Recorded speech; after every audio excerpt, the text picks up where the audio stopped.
makofi. Mumeiva nyinyi wote vizuri. Thank you, thank you. God bless you, God bless you, God bless you, God bless you, God bless you, God bless you. Mbarikiwe, mbarikiwe, mbarikiwe. Sasa kusalimia mtu, ende nyinyi wote. Everything is working for myself. Twende. Twende.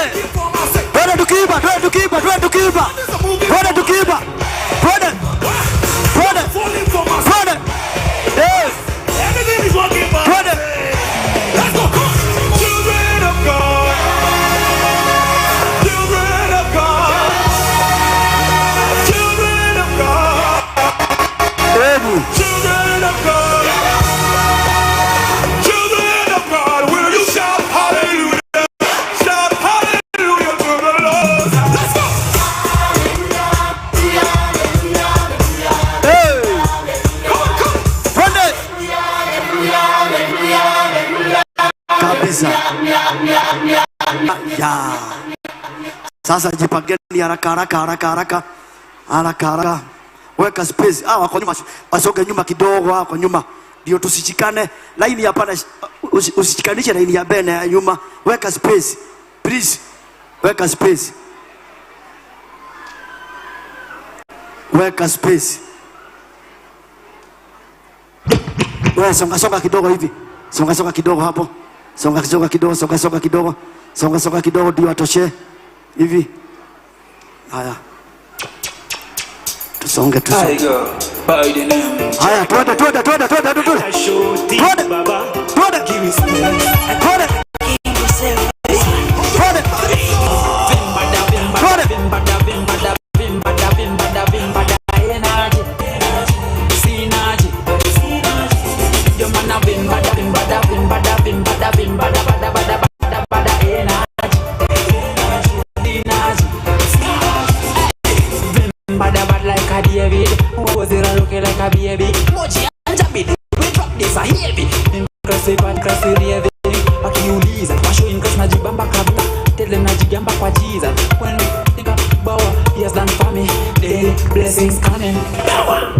So nashukuru niko sawa, so mina vimbada na mpasifa kama kawa, so mina vimbada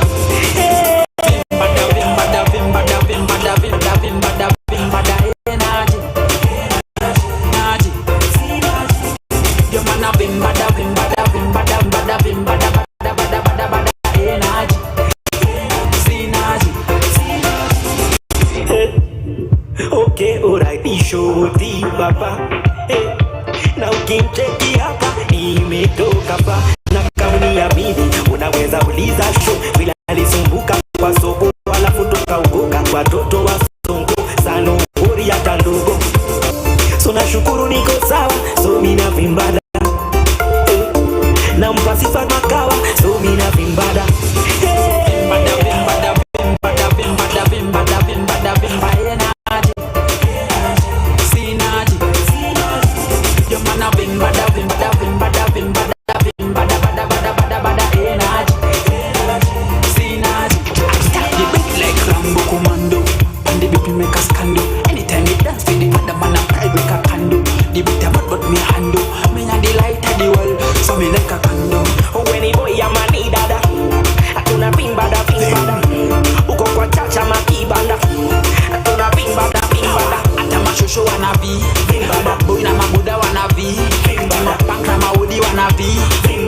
kila mtu ana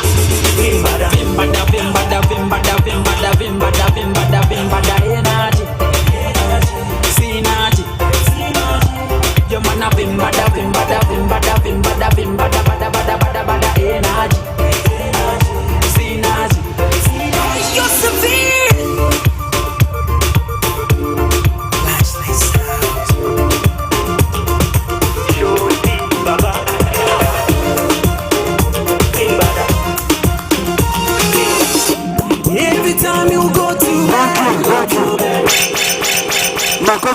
Makofi mazuri. Haya, tunaenda bio. Julio nataka kuwalipa deni na deni nalipa kabla mgeni aibe. Hapo ndio nalipia deni yangu. Nikilipa deni muondoke nyinyi wote. Pigani B.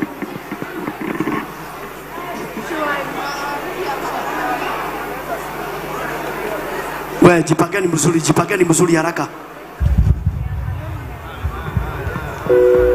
Nyinyi si wa kupangwa, ni wa kujipanga. Ndio. Na ukijua hujui kucheza mzuri unakaa nyuma. Hakuna haja ukae mbele na hujui kucheza.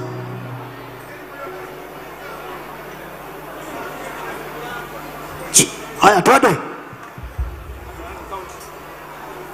Kwa B.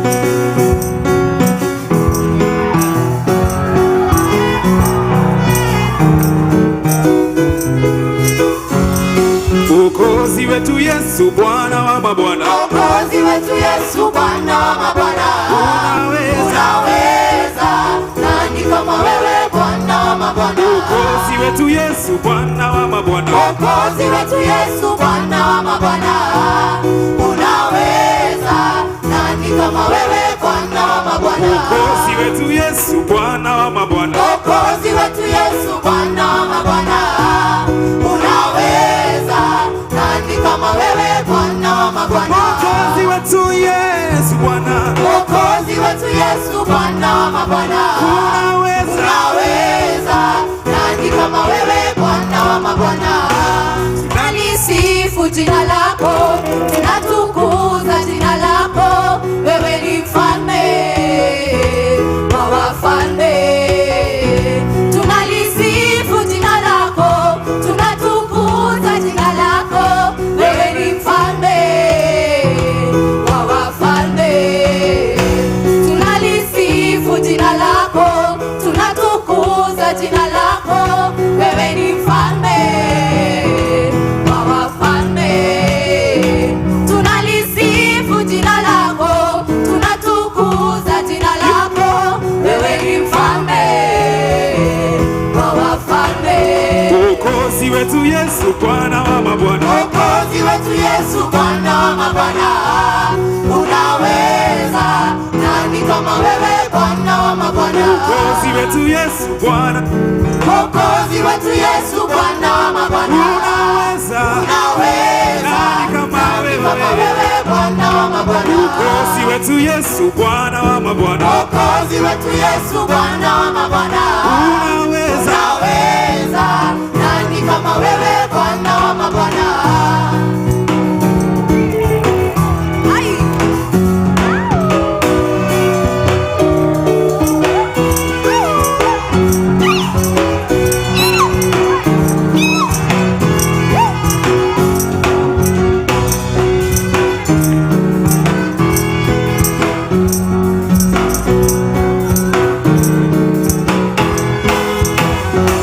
Ee Bwana Mungu wa majeshi, Ee Bwana, utuangazie nuru za uso wako. Ee Bwana, nasi tutaokoka milele milele. Ee Bwana Mungu wa majeshi, Ee Bwana,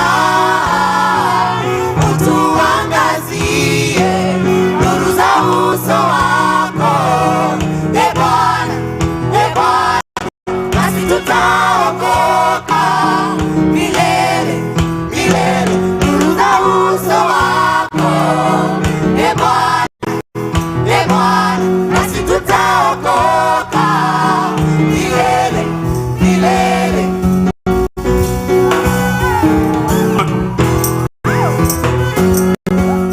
unaweza, nani kama wewe? Wewe Bwana wa mabwana, Mwokozi wetu Yesu Bwana wa mabwana, Mwokozi wetu Yesu Bwana wa mabwana, unaweza, nani kama wewe? wewe Bwana wa mabwana, Mwokozi wetu Yesu Bwana wa mabwana, Mwokozi wetu Yesu Bwana wa mabwana, unaweza,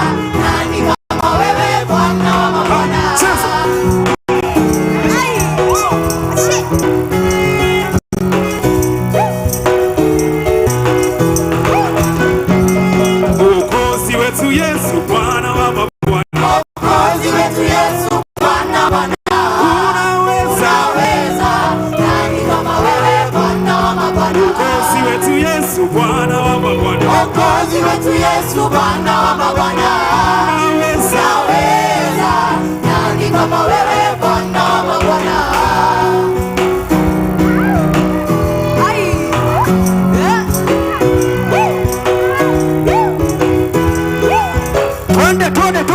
Tuone.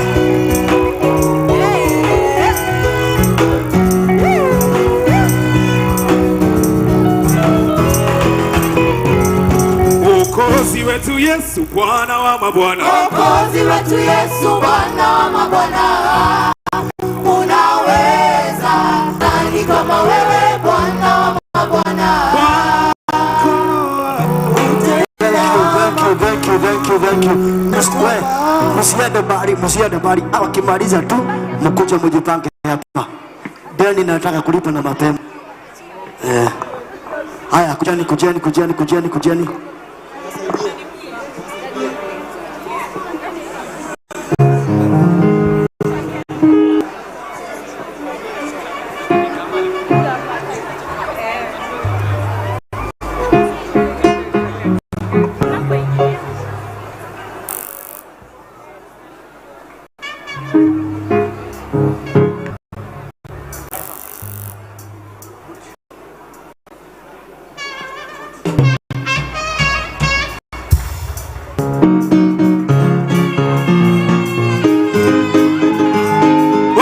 Shangwe vigelegele kwa Yesu.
One more time.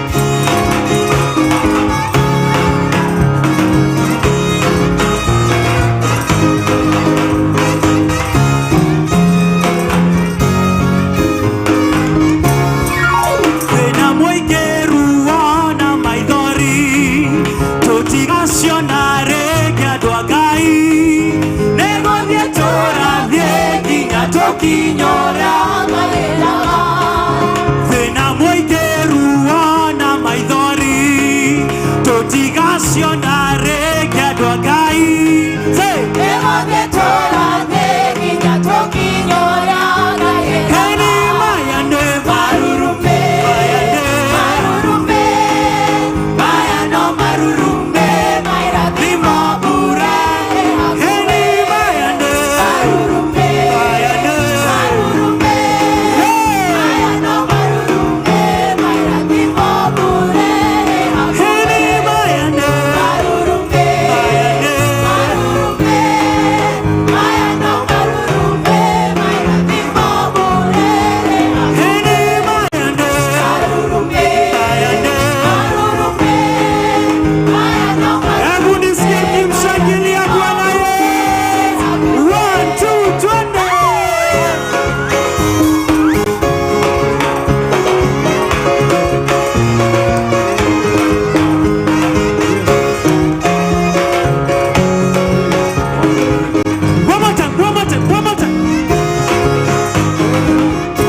sogeni mbele, sogeni mbele.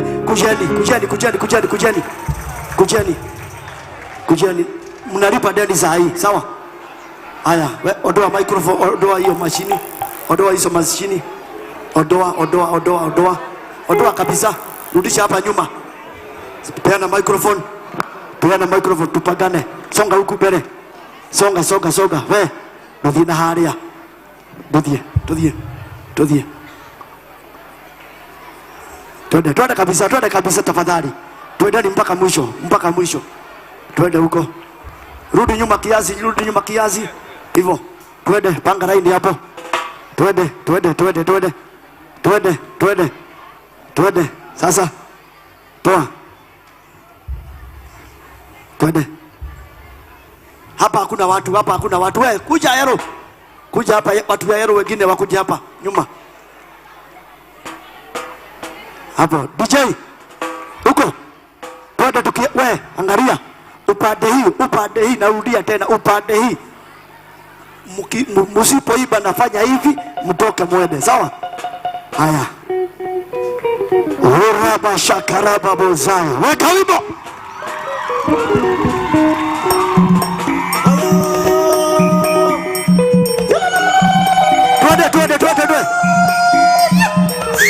Twende.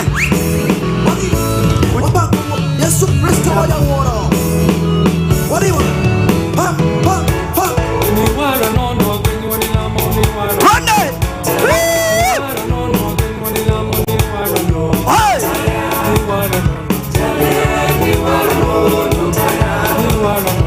Weka sauti.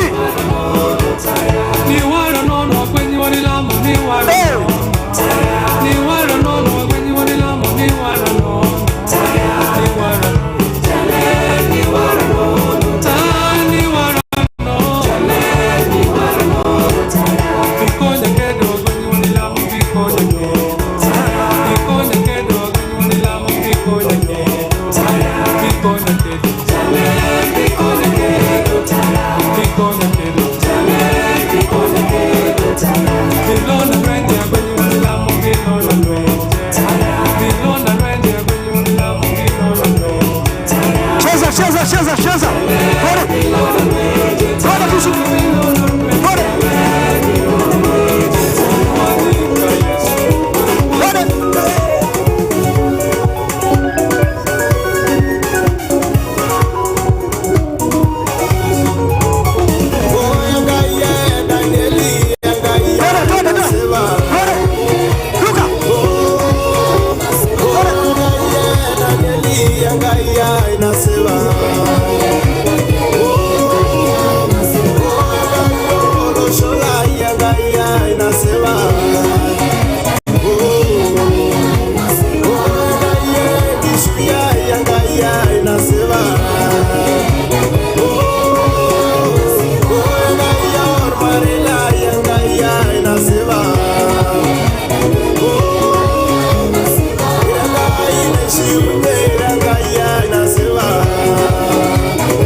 wainue kitambaa, wainue kila kitu. Tunataka kusifu Bwana. Haleluya! Inua kitambaa, inua kitambaa, inua kitambaa. Weka hiyo wimbo, weka. Cheza. This is DJ Glorious.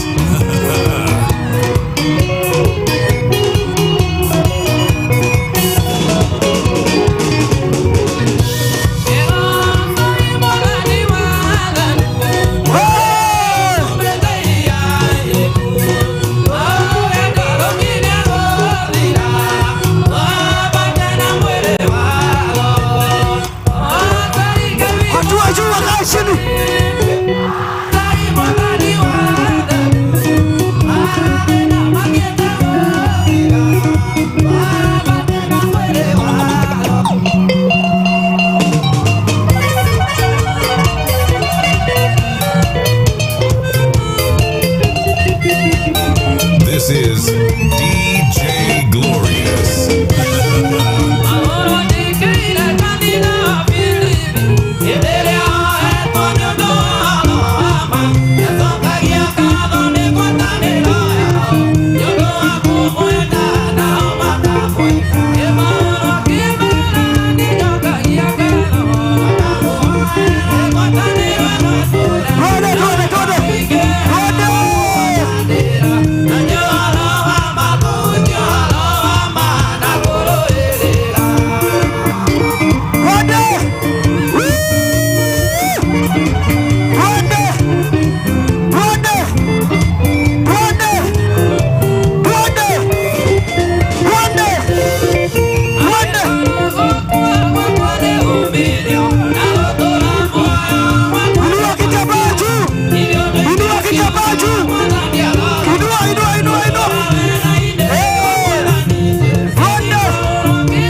Yesu Kristo akuita kuokoe, wachane na dhambi ya kuokoe, wachane na dhambi ya kuokoe.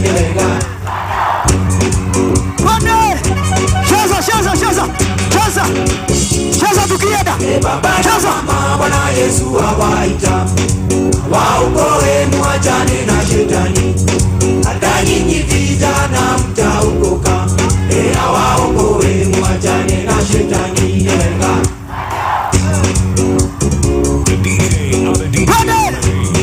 Twende sasa. Twende tukutoka. Fungua njia.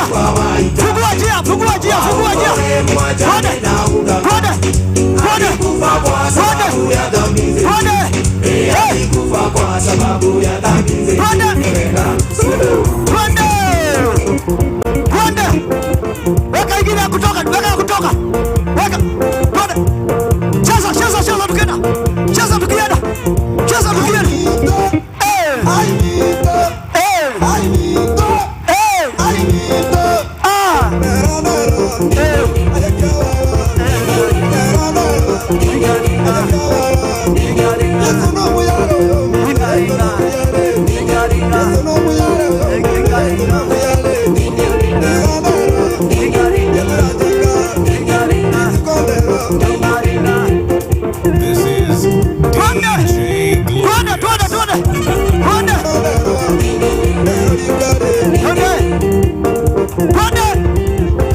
Kanisa, makofi mazuri.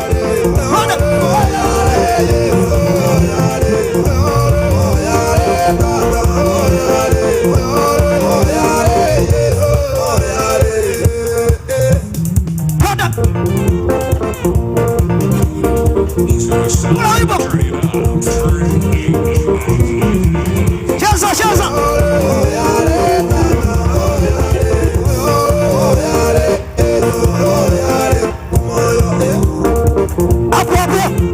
Hapo. Chini kwa chini. Twende.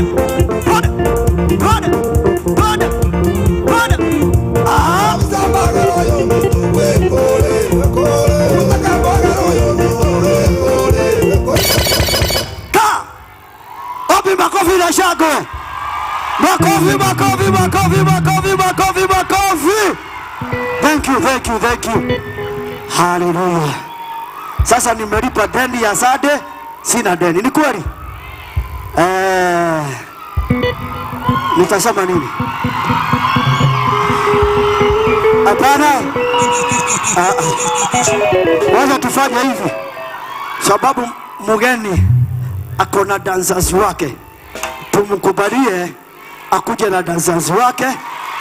Akuje atuambie anaitwa nani na atukuze Mungu. Karibu mgeni wetu wa siku ya leo.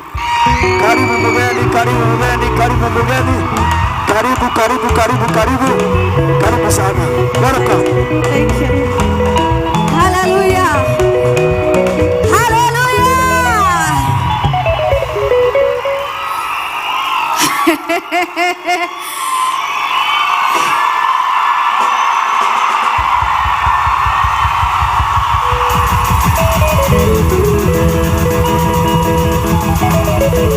Hallelujah. Bwana asifiwe. Jesus winner. Amen. Naitwa Shirwa GP.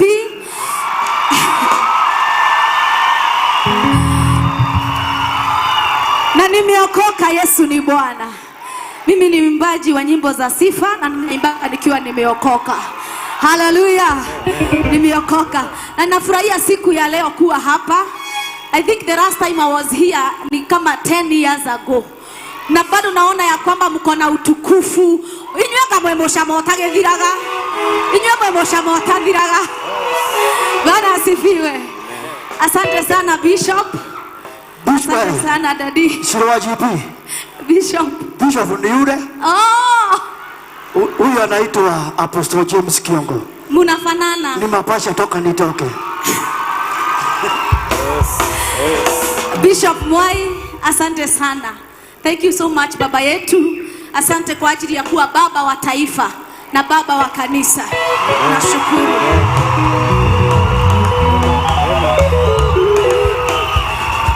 Yani ukifika Jesus winner ndio unajua Jesus is the winner na sio tafadhali.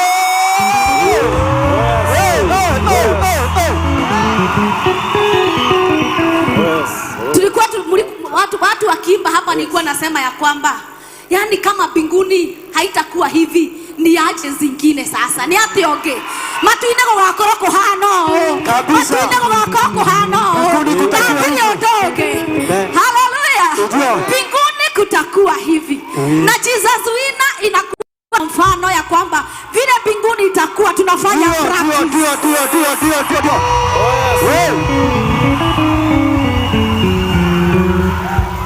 Nimefurahi kama mtoto mdogo, hata sijui niseme nini. Mkiona nina maneno inakosa ni kwa sababu geneta takana kanini. Yani nimefurahi. Nimefurahi kuona nyumba ya baba ikiwa namna hii. Nimefurahi nikiona youth wakiimbia Mungu namna hii. Yani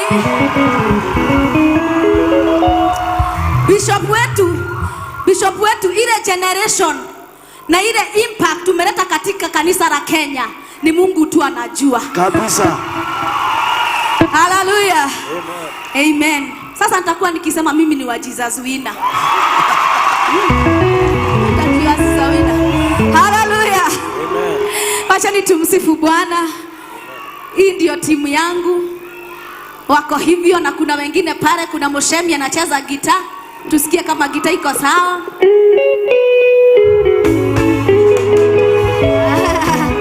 Haya, tuko na Awiri wa gita, tusikie kama keyboard iko sawa.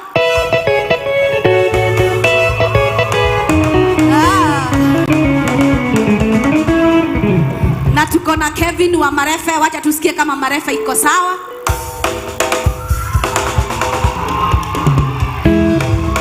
Hallelujah. Kwa sababu ya time wacheni tumsifu Bwana. Nimekuja na dancers lakini mimi sasa siwezi imba na dancers wangu nikiwa Jesus winner. Mimi ni wenu, kwa hivyo tunaimba pamoja. Mimi ni wenu. Ngoja tufanye hivi. Hallelujah. Jua anasema muibe na yeye. Na nyinyi mko wengi, tutafanya namna gani? Si ya white ikuje. Ya white.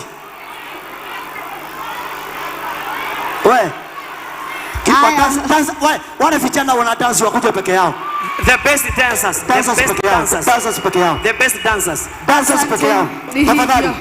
Alafu hawa washiro waende mbele. Amen. Hawa washiro waende mbele. Amen. Jesus winner, wapi vigelegele.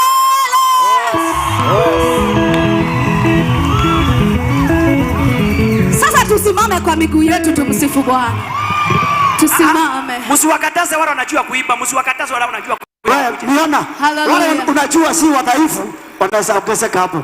Wale si wadhaifu wanajua kuimba wakuje, msiwakataze. Si wale wanakuja kusimama hapa tu. Hallelujah. Soka pele, soka huko pele. Soka kule pele, soka kule pele. Wewe tusoka huko. Tutaanza na wimbo ambao unasema Githimaki ama nakia moyo. Hallelujah.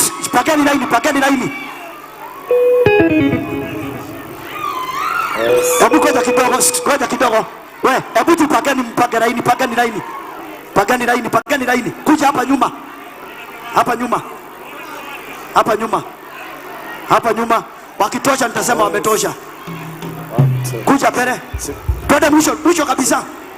Mwisho. Kuja hapa we. Hebu kujeni hapa.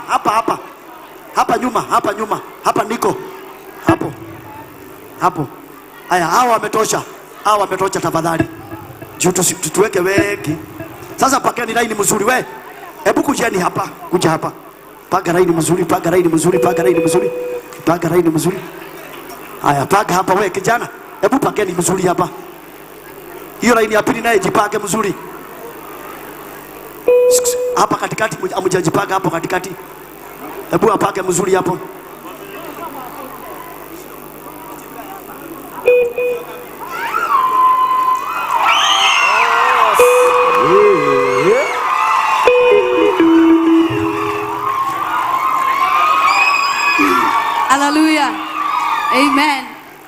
Moshami. Pigia Yesu makofi.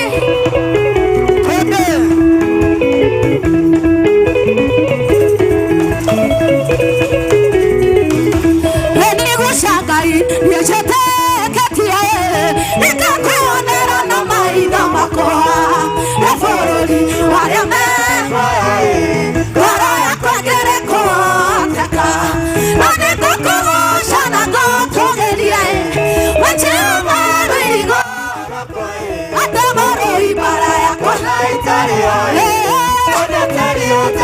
weka mikono juu sema mwĩokona kĩrĩgĩrĩro gĩthima kĩama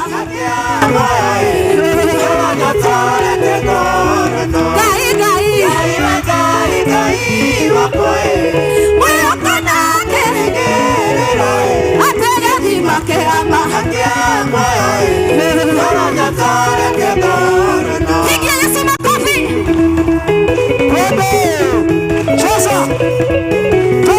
Wakishangwa na vigelegele.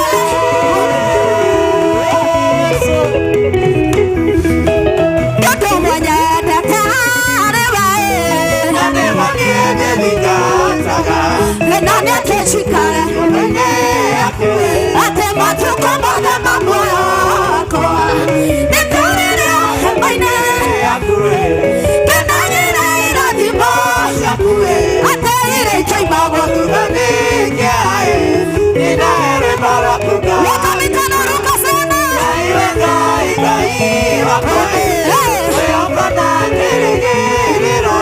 Ate gĩthima kĩama.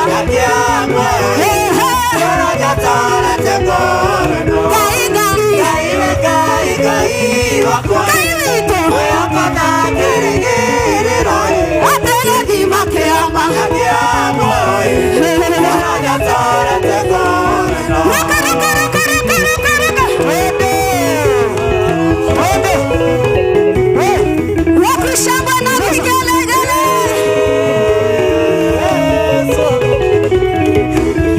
Eni gushagai yechete ketia eforori ate ngoro yakwa ngerikoteka na nĩngũkũgooca wachema rwĩrigo ate marũi mbara yakwa weka mikono sema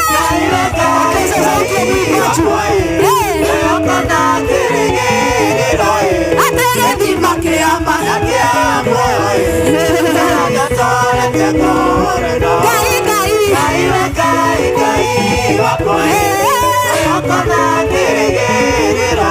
Ate gĩthima kĩama. Weka mikono hivi hivi, sema Yesu, Yesu, asante, asante, asante, asante, asante, Kailito, Kailito, Kailito, pokea sifa, pokea sifa.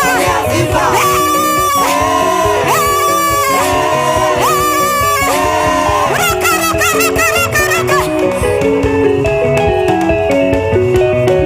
Ruka, ruka, ruka, ruka, ruka, ruka, ruka. Ruka.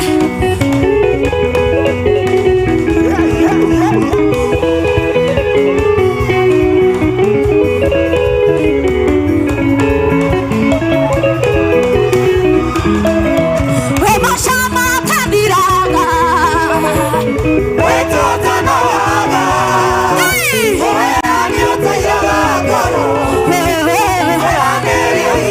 Ruka, ruka, ukisema.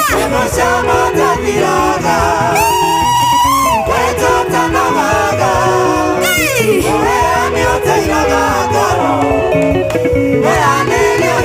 Weka mikono sema.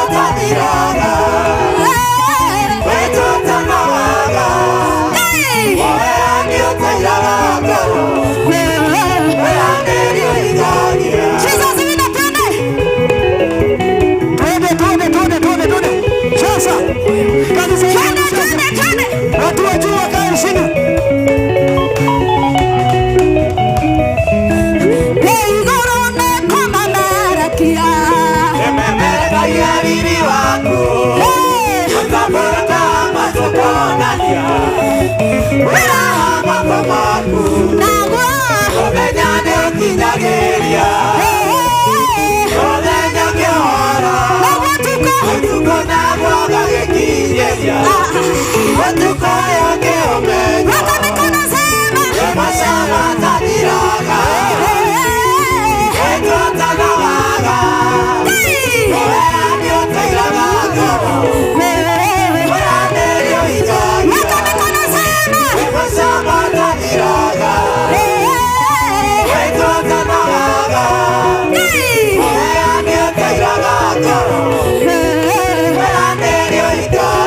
Hey,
Kila mtu weka kitambaa.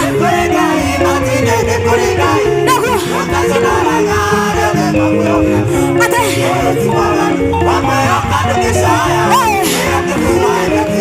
Ruka ruka ukisema. Ndugu. Ate.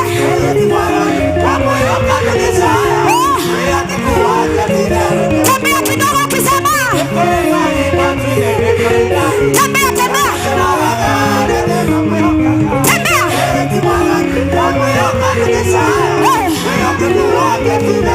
Piga makofi hivi.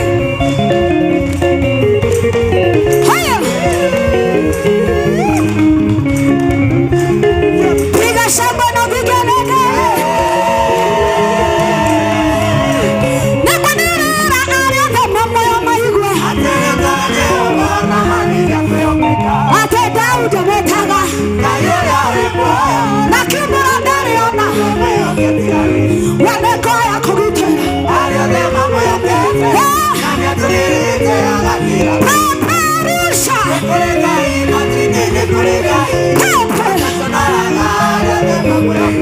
Ate.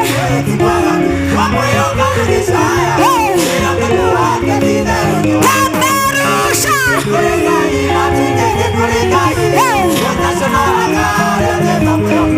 Ate kibwagandu. Peperusha. Matine. Kene. Peperusha kila mtu. Jesus winner. Jesus winner. Jesus winner. Jesus winner. Jesus winner. Jesus winner. Jesus winner. Jesus winner. Jesus winner. Jesus. Jesus. Jesus. Jesus. Jesus. Jesus. Jesus. Jesus. Winner. Winner. Winner. Winner. Winner. Winner. Winner. Winner. Ruka ruka ruka.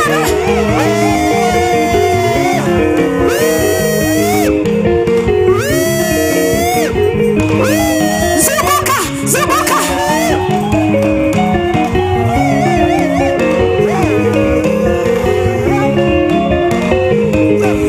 Piga vigelegele.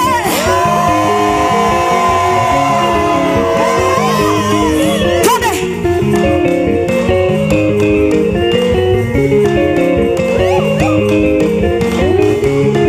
Kila mtu shika hapa. Twende.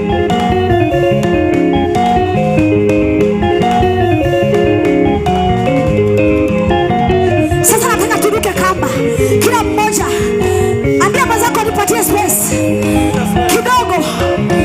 Kila mtu weka mikono hivi, mikono mbili. Jesus winner. Jesus winner. 1, 2, 3, 10.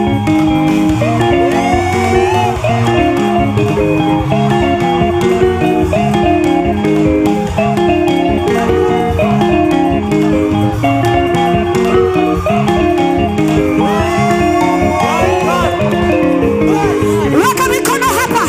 Kila mmoja hapa. Tucheze kikamba hapa. Hapa.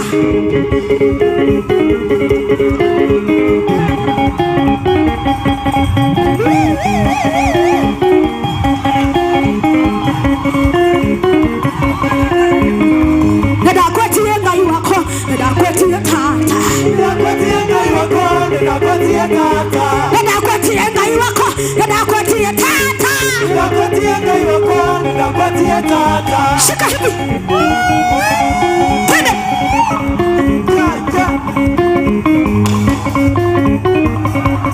Wapi duru, wapi duru.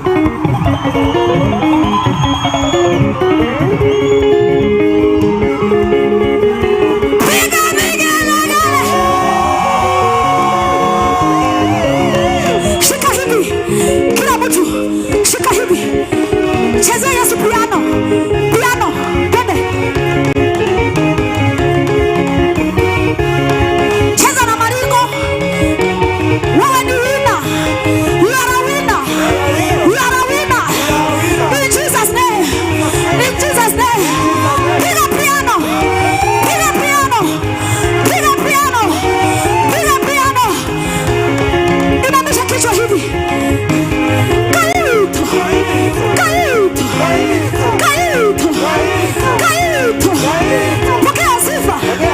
Pokea sifa. Shika gitaa.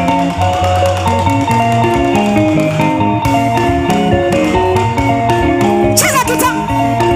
Cheza gitaa. Cheza gitaa. Inua gitaa. Inua gitaa. Inua gitaa. Huko habibi. Inua gitaa. Inua gitaa. Vuruta. Vuruta.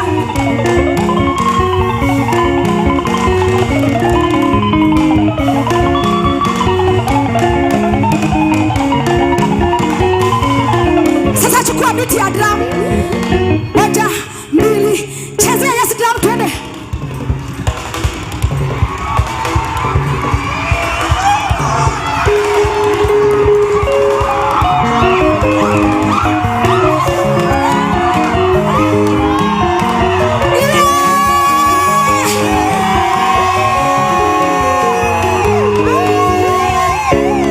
Thank you, thank you, thank you, thank you. Thank you. Thank you.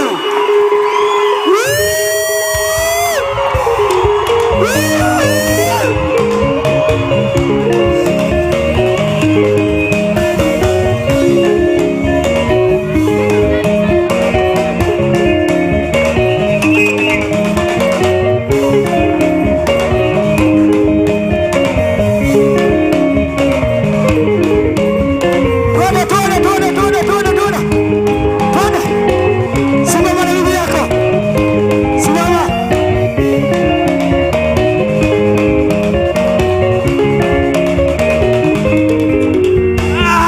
Thank you. Amen. God bless you. Thank you. Nejokire. Yokira. Haha. Ai. Abiukane. No kana ihenya muno. Ama endelea tu. Uendelee. Niendelee tu. Thank you. Thank you. Asante. Haya, pigia Apostle makofi mazuri. Pigia kwaya zote makofi mazuri. Pigia mgeni wetu Shiro makofi mashagwe. Pigia Bwana Yesu makofi. Bado.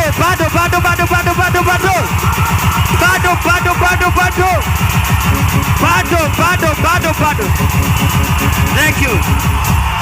God bless you. Aya, amujapigia leo wale wametufikia vinanda leo mzuri. Usiwapigie makofi watu wa vinanda. God bless you. Wamepiga mzuri. Haya, sasa tukae chini. Sasa nataka kwanza wamama wote washangilie. Mimi najua Apostle alikuwa anataka kufanya hiyo. Wamama wote mikono juu, wasisimame na msifanye corruption. Wamama wote, wadada wote, kale kadogo na kale kakubwa. 1 2 3.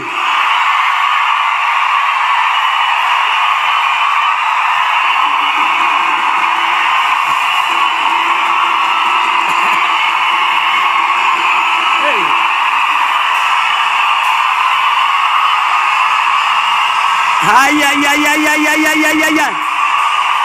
Ndivyo sasa.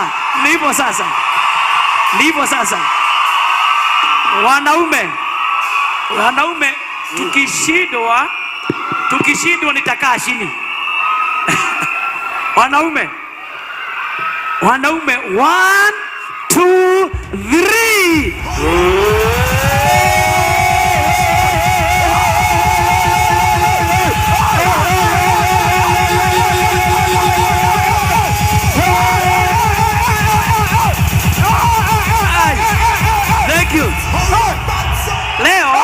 Leo tuongee ukweli. Wamama wameshinda juu wanaume wamefanya corruption. Haya, inua Biblia yako juu, inua Biblia juu. Kama una Biblia yako iko wapi Diongo? Inua Biblia kama una nijue ujalala nyumbani. Haya, inua Biblia juu. Sema neno la Mungu sitaionea haya. liwe na wingi ndani ya moyo wangu. Hili neno ni taa inayonimulikia, siwezi nikajikwaa. Hili neno ni mkate wa uzima wa milele. Hili neno ni upanga wa kumkata shetani. Hili neno ni nyundo ya kugonga adui. Hili neno sitaionea haya, liwe na wingi kwa maisha yangu. In Jesus name. Haya sasa, leo tumesifu sasa, hata mwili wote imejaa, sijui ni kuhubiri au tuseme amen twende nyumbani. Kuna mahali tulienda, kulikuwa mazishi huko Gatodo, nikangojea watu wakaongea, kila mtu akaongea. Yule mtugateli alikuwa pale, tunamuita mtugateli, sisemi ni wa kanisa gani, alisema mimi sitakwenda kuhubiria huko, kujeni kanisani, simama tuombe. Na wakaomba, tukaenda.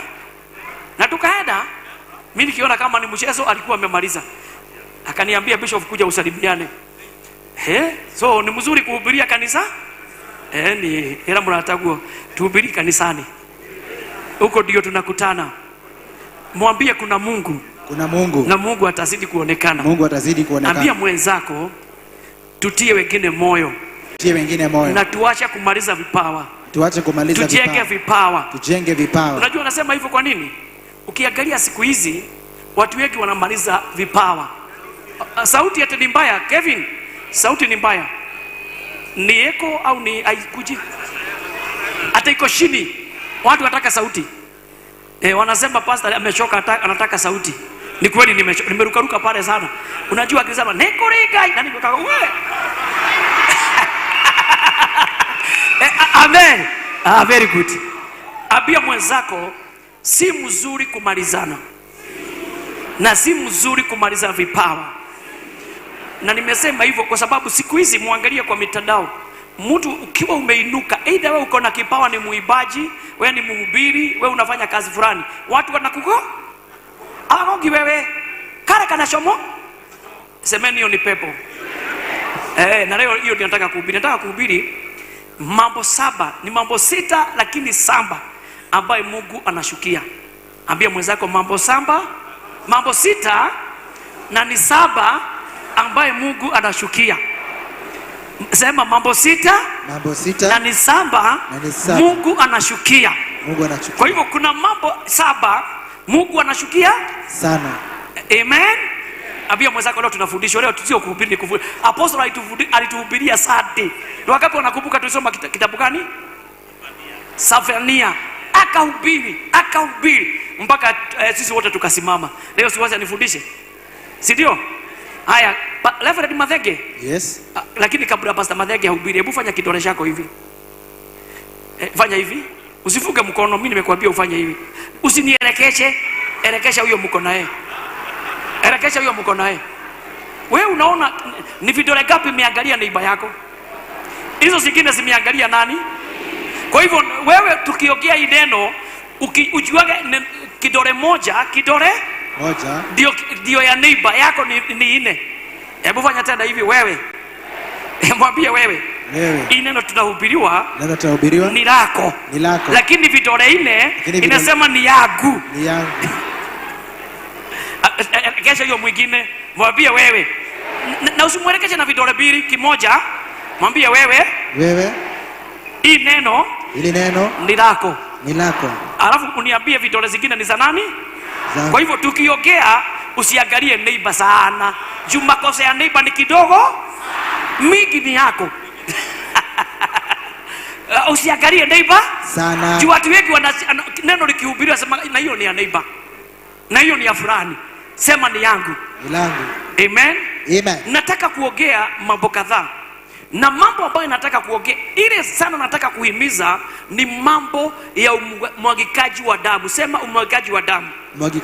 Na watu wengi ukiwauliza wanaonaga makosa ya mtu. Ndio nimesema tuelekeshe vidole kwa neighbor, ndio uangalie vidole 4 zinaangalia nani? Na hata kutoka leo ujuage vidole 4 zimekuangalia. Na wakati naongea mambo ya kumwaga damu, watu wengi uangalia hapa. Na tusipoomba na tuombee Kenya, kuna kuwaga na kitu inaitwa history ya kujirudia. History ya kufanya nini? Ya kujirudia. Ni kama vile maandiko inasema, na nitalipisha makosa mpaka kizazi cha.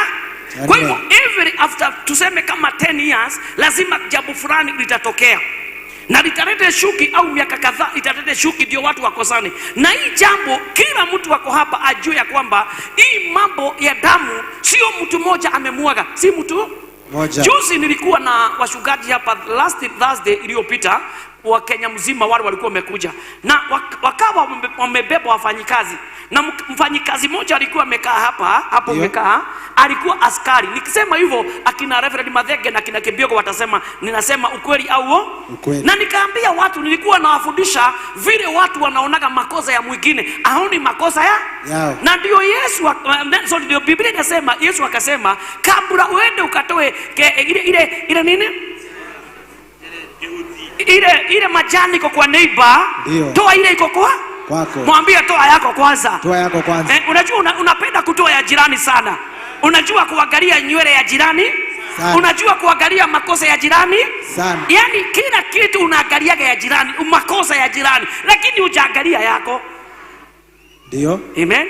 Amen. Sasa leo nataka tuwe na kioo. Chukua kioo sasa nyumbani. Tuko nyumbani. Chukua kioo. Jiangalia kwa hii kioo. Sasa hiyo kioo, hebu jiulize, mimi mwenyewe tangu nizaliwe nimemwaga damu gapi? Na kumwaga damu si kwenda tu kukata mtu kishwa peke yake. Kuna watu hata wamefanya watu wafutwe kazi.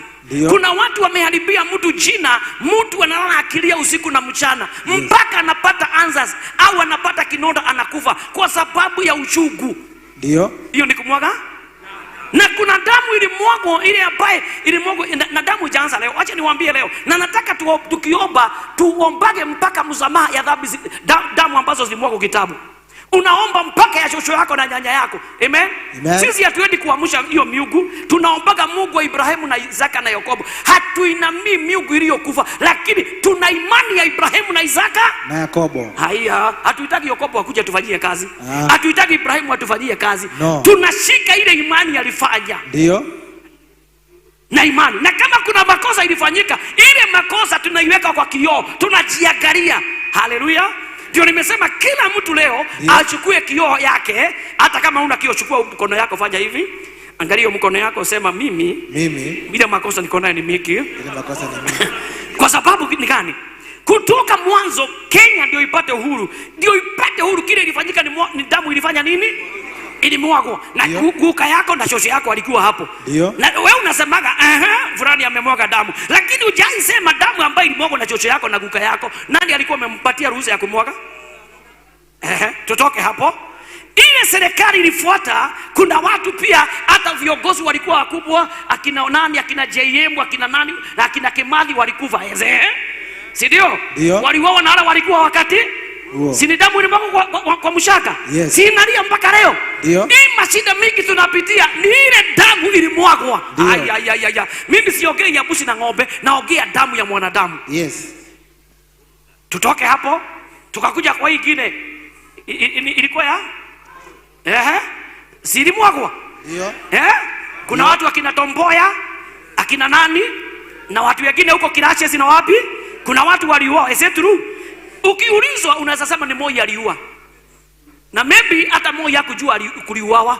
Yule aliua ni ndugu yako, yule aliua ni tata yako, yule aliua ni yule mwezaliwa na yeye, lakini damu ilimwagwa. Tukatoka hiyo tukakuja kwa mzee Kibaki. Is it true? Uko Murang'a na wapi? Vijana Kagema na wapi na Mathioya, vijana wote hiyo muonagi na muopagi hiyo. Na mjaidilia Mungu hiyo damu, kwa sababu mpaka leo ukiangalia mambo mengi mnapitia Mathioya ni ya uchungu. Ukiangalia mambo watu wanapitia Kagema na wapi ni machungu sana. Kuna damu ya watoto wanalia. Lakini wewe ukiulizwa ni ajuzi. Tutoke hapo. Kukakuja ingine. Mimi nasema mtu watu wakatupwa kule river Yara, Tana River, wapi, wote wakafanya nini? Hii kile naye ikakuja. Nimemwambia jamaa alikuwa amekaa hapa askari. Sijakosea hapo. Sijasahau. Na hata alikuwa amevaa nguo black kama huyu. Au ni ndugu yako? Nikamwambia brother, wewe unakaa askari? Akaniambia kweli mimi ni askari. Nikamwambia wewe, unataka watu wajue tuache kuangalia mikono. Nikamuuliza wewe askari, unataka kuniambia tague askari na weke hiyo kofia ujaiua watu? Akaniambia Njoragete. Umeua. Nikamuuliza na juu umeua ni Kibaki alikuambia uwe, ni Moi au ni Kenya au ni Uhuru au ni Ruto? Akaniambia hapana, tukikutana na mtu ameniletea kichwa napita na yeye. Watu wamemwaga, lakini ukiuliza mtu mimi sijaifanya hivyo. Hebu nikuulize, hata huyu mama yako amekuzaa, unafikiri ameua watoto wangapi? Kabla akuzae. Ndio. Mwangi tia kodorogwa adora. Wale wanawake ulikuwa naye Mwangi na walizaa. Pengine hata waliwapatia pesa watoe mimba. Lakini leo uko wa kwanza kuchukua mawe. Ni kama ule mwanamke alikuwa maraya. Na hii ndio kitu nataka watu kabla uinue kidole ajiangalie kwanza. Yes. Kabla uelekeshe mtu kidole jiangalie.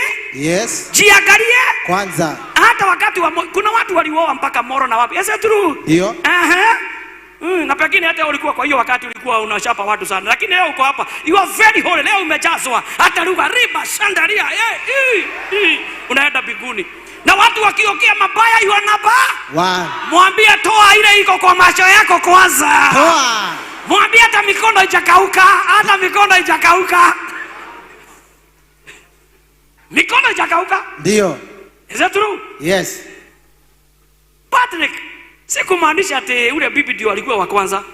Maybe ulikutana na kimwanamke na kwa sababu uko unataka kumuoa ukampatia pesa akatoa mimba. Lakini leo uko kiti ya mbele. Watu wakisema watu wameua unasema nikuo. Lakini wewe hujaona yako.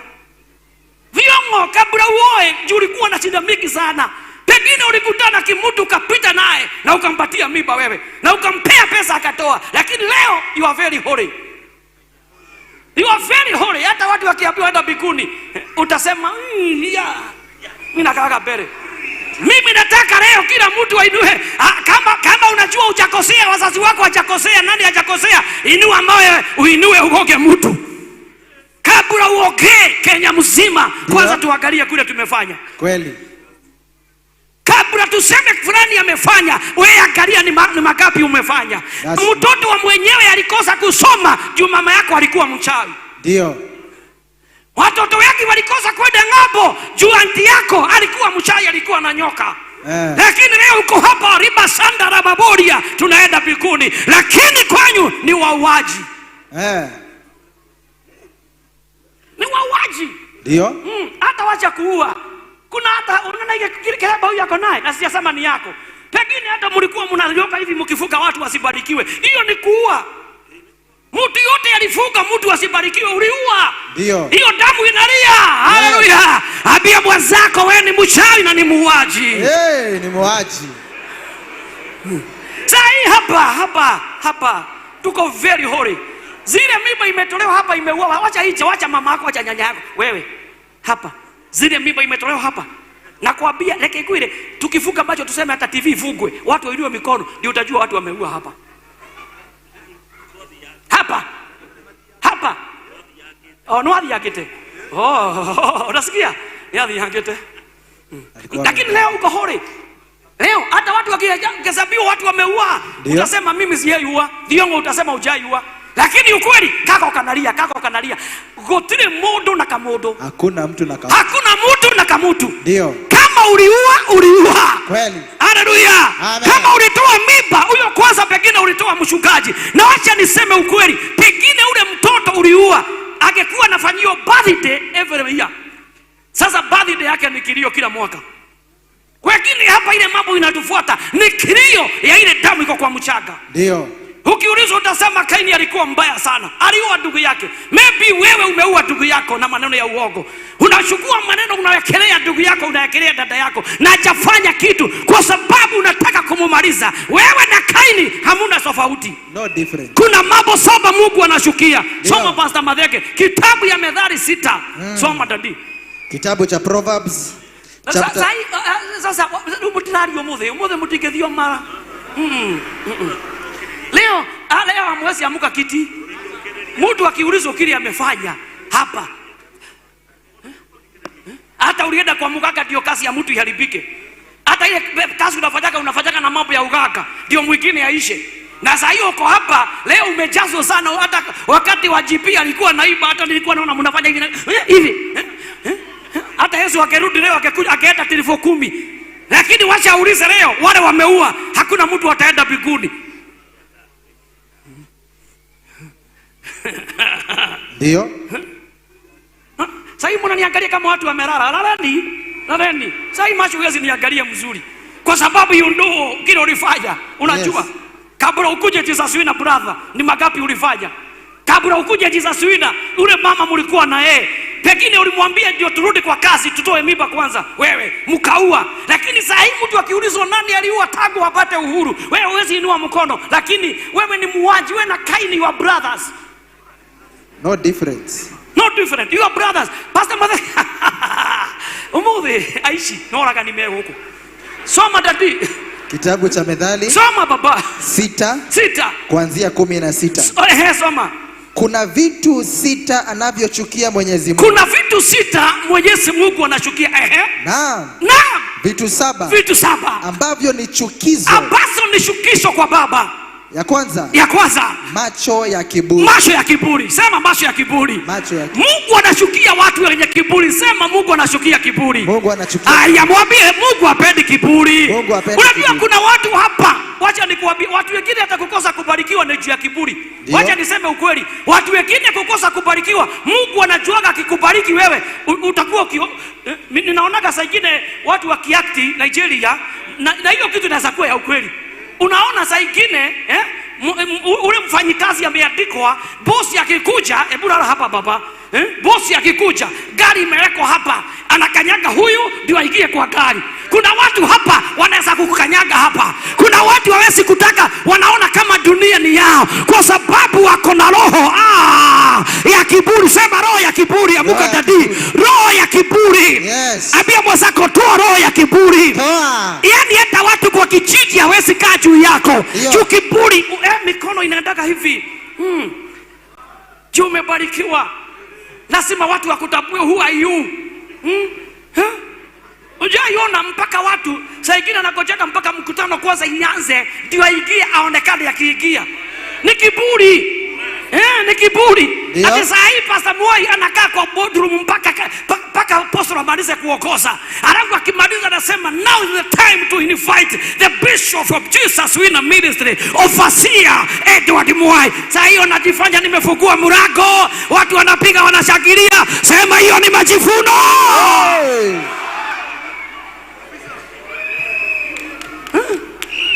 Au kama sio hivyo, my wife anasimama kwa pale. Sasa apostle akimaliza, you cannot invite it by apostle because he's a small man. Sasa lazima ambia mwenzako sasa lazima First lady asimame. Sema first lady asimame. Asimame hapo, afanye nywele hivyo, aseme now is the time. Now is the time to invite anointed. Wacha anointed wall. Washa kiburi, ambia mwenzako washa kiburi. Ondoa kiburi sasa. Shusha kiburi sasa. Kuna watu hapa hata Mungu amezuia wapate gari. Juu anaweza fanya. Kuna mwingine niliambiwa, pastor wacha nikuambie, bwana yangu wako kiburi. Ni bibi alituambia. Hata tulikuwa pale na apostle na tisha pale. Akakuja akaniambia, pastor, ombea bwana yangu na ako hapa. Ako wapi? Hapa. Na niacha. Ati ana time wakati watu wanapita na wako safi, anagojea wakati mvua imenyesha mahali maji inapita, anaenda anapiga hiyo maji ndio maji piga watu kwa sababu wako na gari. Mwambie ungekuwa bari ni kiburi imekuinua. Mwambie washa kiburi wewe. Mwambie washa kiburi wewe. Mwambie washa kiburi. Mwambie kuna Mungu anainuaga na kuna Mungu anashushaga. Yes. That's true. Hata wengine kushushwa ni Mungu aliona. In fact hata kuna watu hapa singehubiria kwa sababu kiburi. Wacha nikwambie hata sasa kina washukuru Mungu vile Mungu ameniinua. Kama kuna wengine anauliza who is Pastor Moi now? Yes. They don't understand King English. They don't have anything. I'm going to do what? But nao. Ambia mwenzako washa kiburi. Wewe mwambie washa, wewe piga mwenzako mwambie washa kiburi. Mwambie washa kiburi. Washa kudharau wengine. Ati hawezi hata neighbor yako uone kama ni mtu kumdharau. Hata ukimpita huwezi kusalimia. Unajua hapa kuna watu huwezi kukusalimia. Hata mikono na kusalimiaga hivi. Hebu fanya hivi. Usinisalimie uza. Usipakwe mavi. Juu unakaaga juu unakujaga asubuhi. Mwambie shemo ni huu. Mwambie washa na ukiona mtu wabii mwenzake ako hivyo. Ukiona mtu waongei ako hivyo. Mwambie washa kiburi. Shemo ni huu. Basta madhake tunaendelea. Macho ya kiburi. Macho ya kiburi Mungu hapendi. Ni Mungu anasema hapendi macho ya kiburi. Ya kiburi. Yaani ukiona watu hivi, unajua macho ndio kila kitu. Ndio. Inaona, alafu ukiona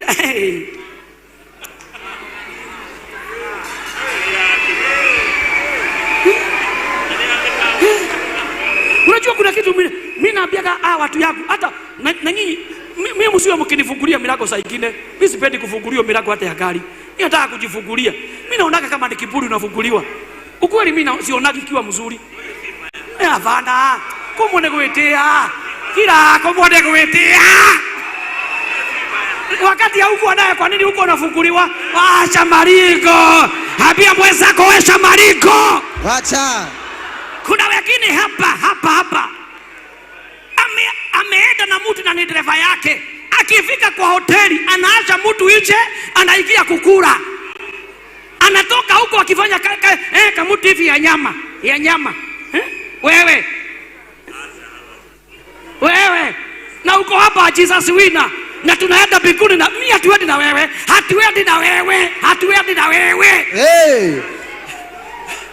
Shame on you. Hiyo ni kiburi. Habia mwenzako washa kiburi. Wacha kiburi.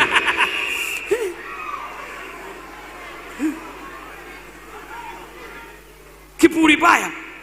Mariko, majivuno. Uwezi kaa chini na watu yako. Unajua hata ndio mnakufa haraka. Kwa sababu wewe umebebwa na huyu. Hajakula jana. Anakukojea pale nje. Hata hajaenda show na hajaweka kitu kwa mdomo. Alafu unamwambia usitoke hapa ninakuja, unakaa masaa 5. Alafu ukikuja unamkibisha bio, unaenda mkutano mwingine, unamwambia nakuja. The whole day. Nako kulikidia rofawe. Yoko likidia rofawe. Yoko likalori. Na unajua naanza time baada ile huko. Kwa sababu akona njaa. Mwambie washa hiyo kiburi, washa wewe. Wacha hiyo majivuno. Wacha majivuno. Ona mwenzako ni mtu. Kweli. Na ujue vile upendi kufanyiwa usifanyie mwingine. Yes. Na ndio nimesema hata sisi tushuke sana kwanza sisi wa Kikuyu. Tuache kumalizana. Tororo kako kala ketu kameinuka ndio tunamaliza. Hatumalizi kingine. Hautasikia Kisumu wakipigana, hautasikia Rift Valley wakiuana, hautasikia Wakamba, ni hapa tu kwetu.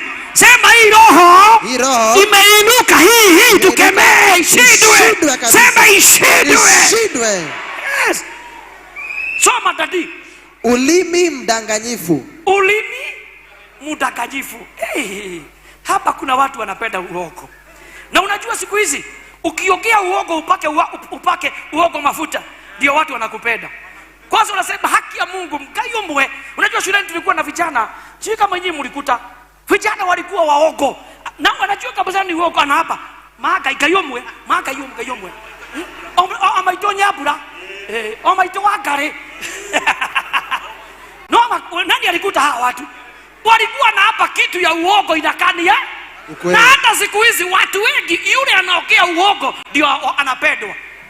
Kama hujui kujitetea utakuwa una uongo. Unaona kama wewe wewe na bibi yako nani analiaga sana? Nani analiaga sana? Bibi. Sasa wewe bibi kama analiaga mwende kotini utaashwa kotini. Kwa sababu atalia. Na kama jaji anaangaliaga machozi atamshukua. Unajua kuna watu wanapata kulia. They know to act. Unaiona mtu amesimama hivi na ali na machozi yanatoka. Unaitagwa actor. Unaitagwa? Na watu wako uongo sana. Mwambie wako uongo sana.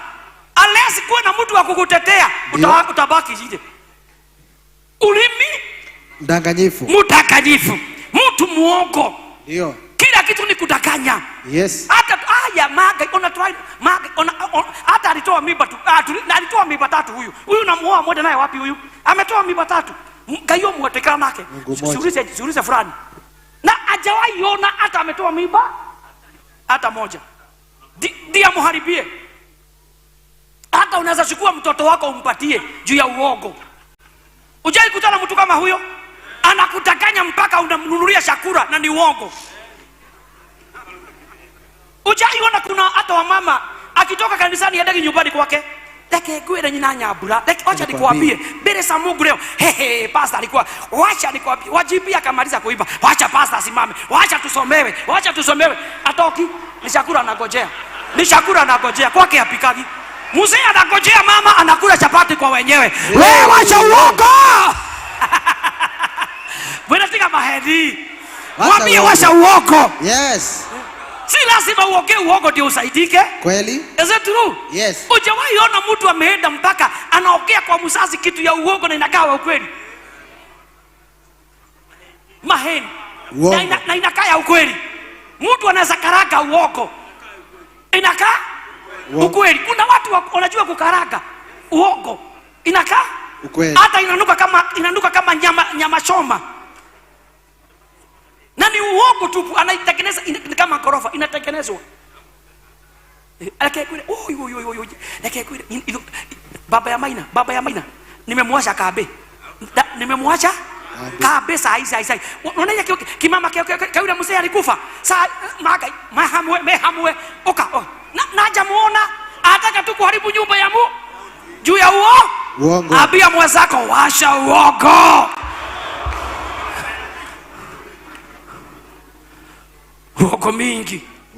Uongo mingi. Yes. Unakuta watu wa nyumba moja kanaweza hata familia hata mtoto unakuta ameongea uongo ya mtoto mwingine na inakaa ni ya ukweli. Na ukiwa baba mjika utachapa huyo mtoto mwingine. Utamchapa. Na ule mwenye kufanya ni huyo anaongea haraka. Lakini kwa sababu ya ongeagi wewe utachapa huyu anakosa kuongea. Na hii ni makosa mabaya sana kwa wazazi. Kuna wazazi wanafanyaga hivi na leo nataka niseme. Watoto ni wangapi? Huyu amekosea na ndio mwenye makosa. Najua ameitwa kwao. Ameitwa?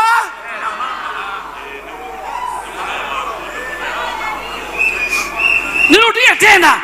Kuna wazazi wanafanyaga hivi. Juu mtoto ameitwa kwao. Ni kama mikafafa. Na kamekosea. Na anataka kukadiscipline. Hawezi mudiscipline peke yake. Anapigaga wote. Wewe hapana wekelea mtoto mwingine uongo.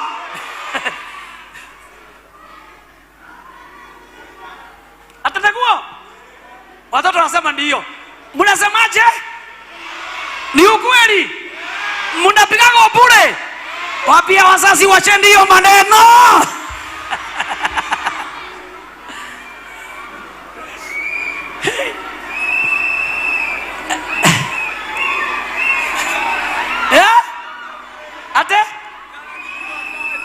Jana ukinywa chai? Jana ukiwa kazi. Vijana wawili walikuja kwa kazi yangu. Wakaniambia nisaidieni na 20 baba ati Mungu atakubariki. Mimi nikamwambia na ni vijana wadogo ati nisaidie 20 baba. Mungu atakubariki kwa kazi. Uliwapatia? Mimi niliwaambia. Ulifanya makosa. Ukiwapatia wakule ndio naye Mungu akuongezea. Sasa kama ukiwapatia nikakuongezea. Sasa ulifanya makosa. Siona ni mshoyo. We abia mwenzako ulimi mtakajifu. Yes. Unaenda kwa kesi unaekelea mambo ya unaenda kutafuta maneno na pastor moja. Ni pastor moja aliniambia. Ni pastor. Na mimi sikia hiyo na wewe. Unaniwekelea tu. Kitu si ya ukweli, uongo. Ambia mwenzako ulimi yokoke. Ulimi yokoke. Sema ulimi yokoke. Hiyo ingine pastor Matheke, unajua mikono inayoua wasio na hatia. Haya, mikono inaoua mtu ana hatia. Kwa hivyo kuna wengine wanauawa juu ya hatia. Ni kweli, ni kweli, kwa sababu wewe unataka kuniua na niko na risasi, si nitakupiga? Hiyo si ni wewe uko na hatia, juu unataka kunikoka kichwa. Lakini hata hiyo ujue iko na dhambi. Hata hiyo ni mzuri kuzuia kufanya makosa. Mikono inao haraka kwenda kufanya nini? Hatia. Mtu hana hatia unaenda kuua. Na hapa ndio nilisema tukiulizwa nani hapa ameua, wewe uko hapa, wewe uko hapa. Dada, tuvuke macho, tuinue mikono juu. Hebu vukeni macho nyinyi wote. Warai, vuka macho. Naona mtaki kuvuka macho. Juu mnajua ile kazi mmefanya nyinyi. Tuko live. Mtaki kuonekana live.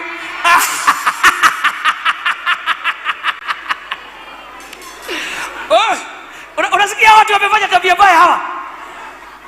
Kwa hivyo tusikuje kwa sababu tuko lakini ukweli tumeua. Na haya, wacha nikusomee hapa. Na mnachitaka mkisema kasoko nani sawa? Kwa hivyo wauaji ni jiji. Hebu hapo soma. Wacha nisome ndio. Soma dadi. Washike mzuri. Wasikilize. Nĩ kũrĩ maũndũ matandatũ. Nĩ kũrĩ maũndũ matandatũ, mambo sita mathoirwo nĩ Jehova. Mungu anashukia. Ona nĩ mũgwanja marĩ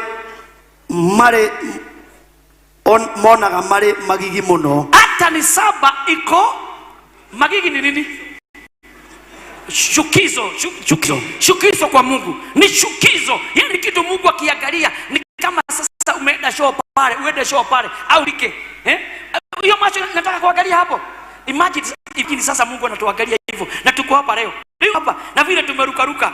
Nikureke matiti nikureke. Haya. Maitho mamwĩtĩo mashine marigo. Rũrĩmĩ rũrĩa rũhenanagia. Urimi ambaye iliaga uogo. Na moko marĩa maita ya mũndũ. Na mikono ambaye inamwaga damu ya mũndũ ũtehĩtie. Mtu hajafanya hatia. Kwa hivyo hapo kuna kitu kingine nimejua. Kwa hivyo kuna watu wanyaga hatia na wanauawa.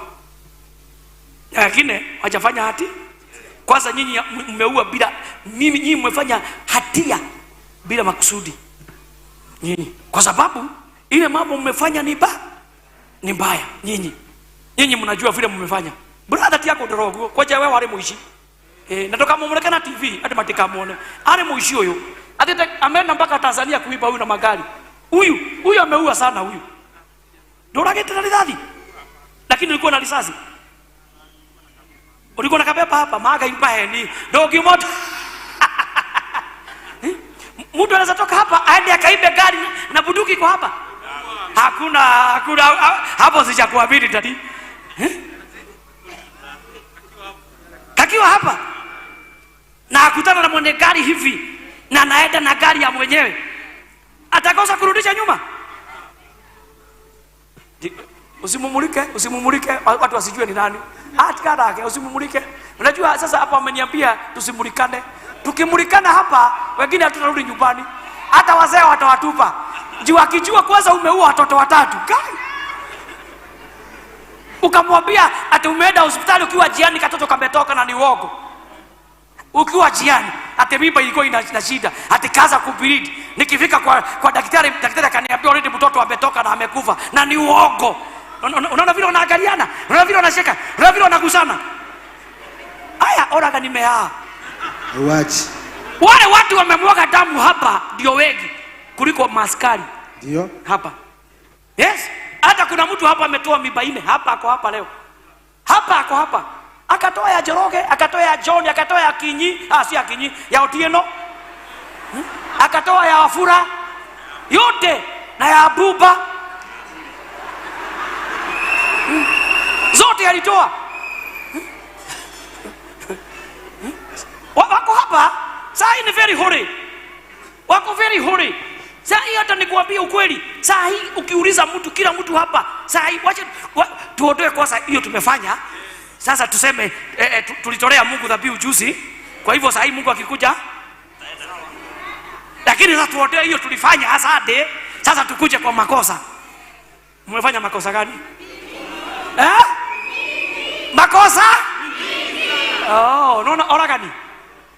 Na ukiwauliza hawa kwa mitandao, hao ndio wanakuwa na pamoja hawa kutukanana. Muraga ndio chio ameua na wewe umeua. Hakuna mwizi na mwizi, hakuna mwizi. Mwizi wa kijiko na mwizi wa bag wote ni waizi. Ndio. Mbele za Mungu wote ni wezi. Wamefanya kitendo baya. Mungu akikuja kuuliza, hata sema huyu aliiba kidogo, huyu aliiba dogo. Unajua saa nyingine mnaangaliaga maraya na wengine, na nyinyi kabla mkuje hapa ile mambo mmefanya noka hiyo wewe. Mungu anajua. Joroge ni Mungu anajua. Ile umefanya wewe ni Mungu anajua. Ukakutana kakisiana kwa matatu, ukakagoka kakasema mimi nitaenda kusema, ukasema kakwe girigana yurute wewe. Na sasa uko wapi? Hata uko kitia mbele.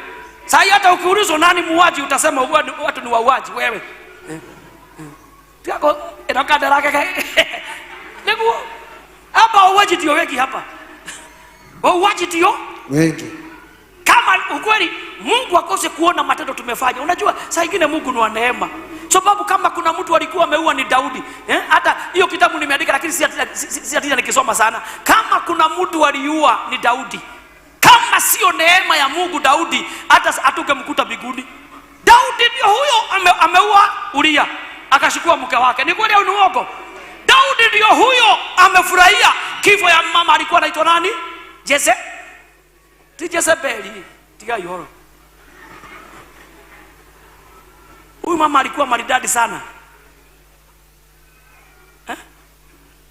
Ule bwana yake alikufa, Daudi akashikua mke wake.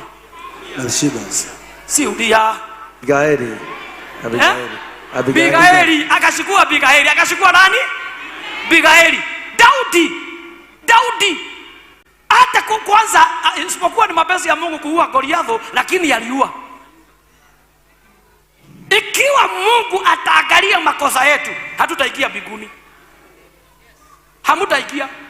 Acha niseme ukweli, Mungu akiangalia makosa ile mmefanya nyinyi, hata wengine mmefanya mkiwa hapa Jizazuina, ukatoroka miezi 5, ukirudi hapa tukauliza na alikuwa amenona saa hii, ni mimba ulitoa? Wadhireko. Mimi naulizaka ulienda wapi na corona? Kumbe ni corona ulipigwa katoto huko nje ukaenda kutoa. Ukiona mtu amelala hataki kusikia hii, ujue ameua sana, damu inaanza kuogea. Ukiona mtu anafuka macho hataki kusikia hii kwa sababu ameua mpaka ihesabiki. Kuna dada nilimwambia, dada Mungu ameniambia umetoa mimba. Pastor Chikira itiketaleka. Hizi hesabika. Ni kama nilikuwa naenda kwa show. Kufurashi. Hebu nikuulize, hata babako alifanya nini? Hata mamako tukiulizwa alifanya nini? Pastor Mateke soma. Acha na watu ananiangalia macho ya huruma. Wa kijana, ukiambiwa uliza mama yako pekine ameua 10 na kiwa na kiremba. Haya, mimi sijasema hivyo. Moyo unaopanga mipango. Acha kujifisha. Wanaume wananiona boy. Wanafanya ndio tu akoro. Mumeua, wanasema nikae baada ile. Nimekuja mumeua. Mwiba mumetoa. Alafu mnasemaka, acha niseme ukweli. Kuna dada moja alishikwa na watu wakifanya umara. Sema umaraya. Maraya. Sema unajua hata somi vitabu zote ziko hapo lakini sisomi sasa. Pastor Malaki ni kuandiko sitaandiko. Sitasoma zote, nitaelezea. Is it true? Yes. Alikuwa umaraya. Maraya anapigaga umaraya na nani? Maraya anapigaga umaraya na nani? Na wanaume. Huyu mwanamke ndio hakikisha alikuwa anapiga umaraya. Walikuwa na nani? Mwanaume. Na mwanaume. Yeah. Lakini hawakushika mwanaume, walishika mwanamke. Wakamchukua, wakaenda kwa Yesu na ujuaji na ukora. Unajua wale watu wanakibishaka wengine, hao ndio mekora. Hao ndio mekora. Hao wanajifanyaga very holy and holiest. Hao ndio mekora. Wakakimbia wakaambia Yesu, unaona huyu mwanamke tumekuta akipiga ubara. Yesu akasema ndio. Wakaambia Yesu, na sheria ya Musa inasema aje, ukikuta mtu mwanamke akipiga umaraya, ushukue mawe ufanye nini? Pige. Muue. Lakini kwanza tumemleta kwako, utuambie wewe utasema nini? Ndio. Yesu akajua nyinyi wakora, nyinyi wakora. Sema ni nyinyi wakora. Ndio nilisema ukielekesha hivi, elekesha kwako. Sema mwambie wewe mkora. Mwambie mkora, lakini ujue mkora ni wewe, juu yako ndio miki. Yes. Wakampelekea Yesu, is it true? Yesu akaangalia na macho akajua ni kweli imeandikwa. Na unajua kitu imeandikwa haiwezi ondoka. Ni kweli imefanya nini? Imeandikwa. Imeandikwa. Na kitu imeandikwa huwezi ondoka. Yesu akawaangalia, akapima. Unajua napenda Yesu, alikuwa nabii kama Pastor Moi. Roba shanda rababoria. Akajua huyu jana alikuwa kwa ule mama alikufio na bwana yake. Huyu naye alikuwa kwa ule mwanamke ule ako pale aliwachwa na mzee. Huyu naye alikuwa kwa ndaipa pale Ebu kabla akuje Nairobi. Yesu akajua. Akainama. Si wote wamemwangalia. Akaandika Patrick alikuwa na msichana kwa ule kwa Gatodo alikuwa anaitwa Wajiko.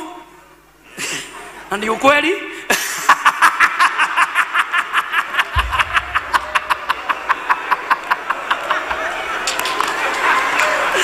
Tabia mbele yake ikaibuka ameniambia ni ukweli. Akaandika. Akafanya nini? Akaandika. Patrick, juzi ulikuwa na Wajiko. Na ulifanya hivi na hivi.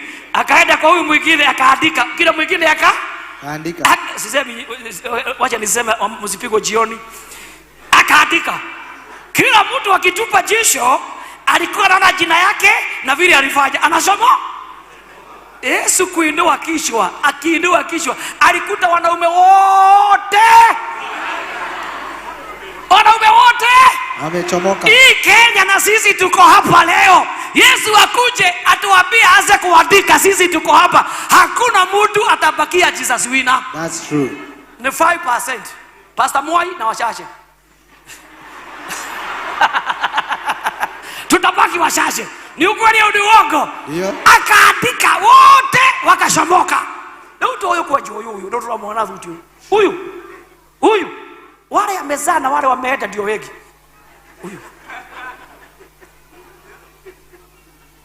Huyu. Dakika timia haya.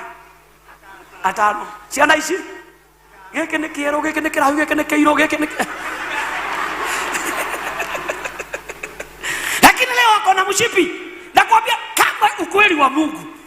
Ikikuwa ni Mungu tu leo aanze kutuambia makosa hapa, hakuna mtu hapa angekuwa na mshipi wa hasha. Hapa hakuna. Hata kwaya, hakuna mkwaya akeruka hapa. Hata hao wadogo ndio wasiana hao. Wengine wa shule. Ila mambo wamefanya. Hata jana walikuwa huko nyuma ya nyumba wakipiga makizi na mko hapa wewe. Na ulipigwa kizi. Alafu leo unajifanya Avia wenzako wewe. Wambie wewe. Wewe. Ile tabia mmefanya.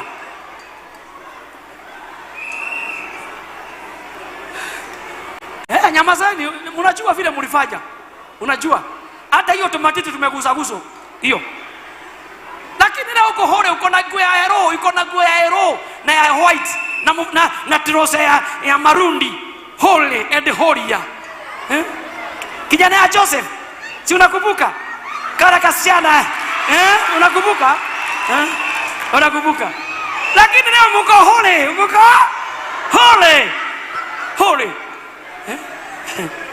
Mko holy. Leo nakwambia vile kosa mumeiba na mumeruka. Nekoreka haki hata Mungu akewasha. Lakini wacha tutoke pale nje.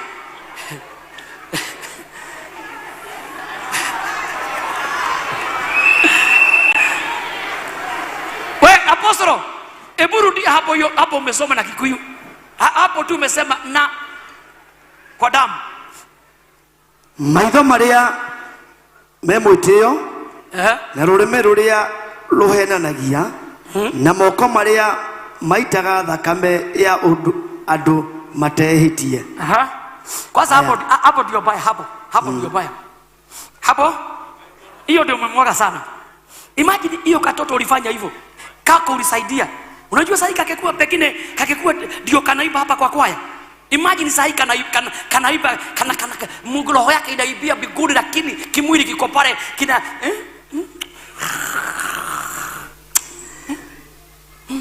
Imagine. Alafu wewe unasema Kaini ni muuaji. Alafu sasa wewe ni wewe wa kwanza unaweza chukua mawe uruchie mtu. Wewe uko hapa. Haya. Na ngoro ĩrĩa ĩthugundaga maũndũ ma waganu. Hapa kuna askari wako hapa na msiwamulike. Please msimulike askari. Kuna askari wako hapa. Askari, kuna wako hapa. Please kama uko askari nitakuopea promotion. Nitakusaidia. Ukisimama nitakupatia promotion. Kuja, kuna askari. Kuja askari. Na msimumulike. Sitaki umumulike. Usimulike mtu. Huyu ni mzuri ametokea. Kuja dadi. Huyu ni dadi. When was CID na msimumulike. Hata akikuja hapa usimumulike. Atumulikani si ndio? Sisi si watu tuajui tutumulikane kwa ubaya. Najua mutiriega. Amuko wazuri. Dadi unataka kuniambia hii miaka yote umefanya kazi wewe. Na usimulike waamulike waachilika. Yes sir. Nzuri sana pastor. Habari. Nzuri sana. Unataka kuniambia ukiwa askari hujawahi fanya hivi toa. Imefanyika. Mara kadhaa. Mara ngapi? Itakuwa ngumu kuzaa. Ni Uhuru alikuambia uwe? Hapana. Ni Ruto alikuambia uwe? Hapana. Aha. Kwa hivyo na sasa utaenda mbinguni? Kabisa naingia. Na huyu unaweza sikia watu wakiokea okay. Is it true? Msimumulike kashidi. Na nilikokuhoera. Ni kazi unafanya. Na pengine ulikuwa unajitetea. Pengine ikikuja kwa kichwa. Sasa yako mimi naweza saba unasasamea. Tumesikia damu mtu hana hatia. Kuna mtu wako hatia. Promotion nitakutafutia. Kaa chini. Madam, hata ulipata promotion ile nilikuwa nimekuombea. Amen. Si ndio? Sasa yuko na kigari kikubwa. Umepewa mpaka kigari. Wewe wamama sana watakagi kulipua lakini hujaifanya hivyo. Sitawainga ndio. Kwa nini? Si kazi. Sitawainga ndio. Kwa hivyo utaenda mbinguni. Oh, hata kutoa hujaitoa. Sitawainga. Hujawahi. Mkubwa. Sasa uko refa ya? OCS. Niko DCIO. DCIO. DCIO. Niombe promotion. Imekuaje DCIO? DCIO. Kashi nitakuombea promotion. DCIO itakuombea. Lakini wasikie wengine wamefanya. Na si mtu aliwaambia wafa? Saingine ni kama sasa kitu ifanyike Jesus wina. Mtu afanye tu makosa. Unajua hiyo makosa hata ifanye na Pastor Matheke. Yote italetwa kwa pastor? Kwa pastor? Lakini lazima tutubu hiyo damu. Kwa sababu damu ambayo imemwagwa Kenya na sio Kenya kila mahali ni mingi kuliko vile unasema. Na mingi imemwagwa na wewe. Wewe uko hapa Jesus wina. Wewe uko hapa. But today na kuna waibaji mnapenda sana. Nilikuwa naona hakuna mtu amebaki chini hata mmoja chini. Umesimama. Haya. Hebu soma Pastor Matheke hiyo ingine. Haya, wacha nimalize. Alisa apostle. Na ngoro ĩthugundaga maũndũ ma waganu. Ile roho ambaye inapagaga mipango mibaya. Roho inapaga. Kuna watu upaga mipango mibaya. Ndio. Unapagia mtu mipango mibaya. Na hakuna kitu amekufanyia. Yaani wewe unaweza ona kijana kama huyu usikie tu unamuonea amevaa mzuri na hutaki kumuona unamteka tu abuke, si ndio? Uifu unamwagusha. Unaenda unakuta roho yako ni mbaya. Kuna watu hapa hata jana nguo zimeandikwa kule juu ulipanda, ukachukua kisu ukakata kamba, nguo ikapata uchafu. Na modhero ya wewe uko hapa. Nguo ya neighbor ulienda juu ukaiteremsha chini. Ingine ukatupa huko. Wewe uko hapa. Uko hapa. Hiyo karoho kako kanafikiria kabaya. Yaani ukiona msichana ameulizwa, una kiroho kingine kila kuingia ndani yako. Unamuendea unafiki shua umemharibia asiolewe. Unasema unataka kuwa waboi. Ametoa mimba ngapi? Ikapi? Moja ni ya Joroge. Ingine ni ya fulani. Na hakuna kitu kama hiyo. Yaani roho yako iko bio kutengeneza uogo. Yaani kuna siku niliwaambia kuredo mamenya kama na mado gukira. Kuna watu wanajua shida ya watu kuliko wewe. Unajua kuna watu wanajua mpaka kwenyu kuliko wewe. Wanajua kwenyu kuliko wewe. Wanajua kwenyu.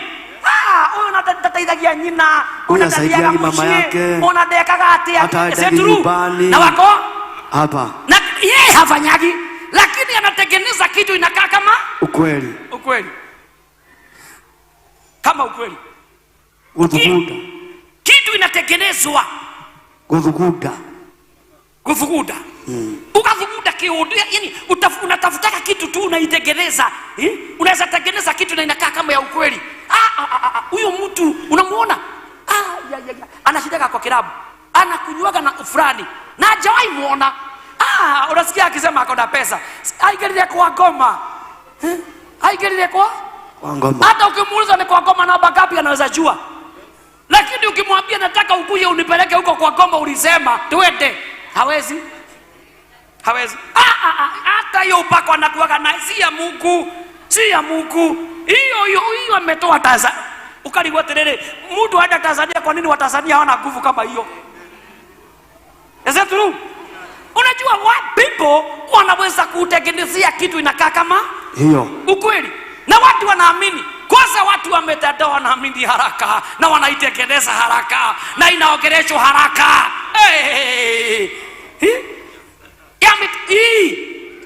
Nitagoma yokire. Ni kama shetani alikuja. Hapo ndio watu waliona wakitaka kukumaliza watakumaliza kwa biashara yako. Atasema hata hiyo vitu anauzaga, anasemaga ananuaga Dubai. Sio Dubai. Anaenda kuchukua chini ya bahari. Na chini ya bahari nani aliweka shuma huko? Shetani. Kwani Mungu hana uwezo? Mungu hana nguvu? Mambo yote ni shetani, hakuna Mungu. Hiyo ni kutukuza shetani kila siku. Waje ni kutukuza shetani, ni kama hakuna Mungu. Kuna Jehova, alikuwako atakuwako. Yes. Alifanya miujiza na leo anafanya miujiza. Yes. Wacha kutengenezea watu uongo. Unajua kama unatengenezeka uongo wewe, unajua ile uongo unatengenezeka. Imagine Mungu amekasirika na wewe. Kitu ambacho inakasirisha Mungu. Hata hajasema pombe, hajataja pepe, na hajataja umaraya. Wewe unasemaga umaraya, hajataja. Siyasema umaraya ni mzuri, siyasema pombe ni mzuri, lakini hajataja. Juu mwanzo wa mabaya ni kufikiria. Kaini, ukisoma Genesis, basi nataka turudi hapo. Enda Genesis 4. Kaini, Mungu alikuwa amemwambia Kaini, ubaya inakukuta mlangoni. Alikuwa ametaharichu, alikuwa ameambiwa kuna ubaya inakuja. Kaini hangefanya makosa. Nikihasira kiliingia ndani yake, wifu, macho ya wifu, na akajitengenezea maneno kwa roho. Akasema huyu ndugu yako, kwa nini Mungu anampenda hivi? Na Mungu alikuwa amemwambia Kaini, ubaya inakuja, inakufuata iko mlangoni. Akajiuliza, Mungu ameniambia nini? Hii ubaya nataka kufanya ndugu yangu, nafanya kwa nini? Toria muratagu, kwa nini unataka kutengeneza mabaya? Kwa nini unataka? Wewe mwambie huyo mwingine wewe. Wewe kwa nini unatengeneza mabaya? Kwa nini unatengenezea wengine mabaya? Yes. Kwa nini unatengenezea wengine? Wewe wacha kuniangalia huyo msichana. Kwa nini unamtaka kumuoa? Muongeleshe mzuri, unamtaka? Unamtaka? Ndio unakaa. Unaona, unajua watu wanapendana, saa nyingine wanaonea wivu. Unaona anamwangalia. Jatero. Anaangalia kama mkaba hivi. Nikajua hii macho iko na upendo. Ukiangalia macho inakwambiaga kitu inapenda. Tena ukiangalia, wacha nikuulize, ile yote ni ya wanawake hii yote. Ameingia katikati aje? Ameingia katikati aje hapo? Na hakuna mwanaume mwingine. Si afadhali wakekuwa wawili? Si hapo ujue kuna mambo, sema kuna mambo. Lakini si baya. Wewe ni kijana, yeye ni msichana, mkipendana, haya, keki tutakula. Sema haleluya. Lakini ukikaa sana katikati hapo, ujue padei ni stima. Wewe wacha moto itawaka. Saa nyingine kaa kado. Niko kuvuka. Aikaleta katakate. Mweno oyo. Sasa akiambiwa sema wewe, anamwekelea mkono inagusa matiti. Wewe shuka. Haleluya! Mimi sijasema kitu, mimi sijaongea. Ndio. Nikuhubiri na ubiri. Nikuhubiri na ubiri. Na ubiri. Tiega. Si mzuri. Unajua mkono inaenda hivi. Na ingine inaenda hivi. Hapa ikienda hivi na. Mwambie wewe. Chunga.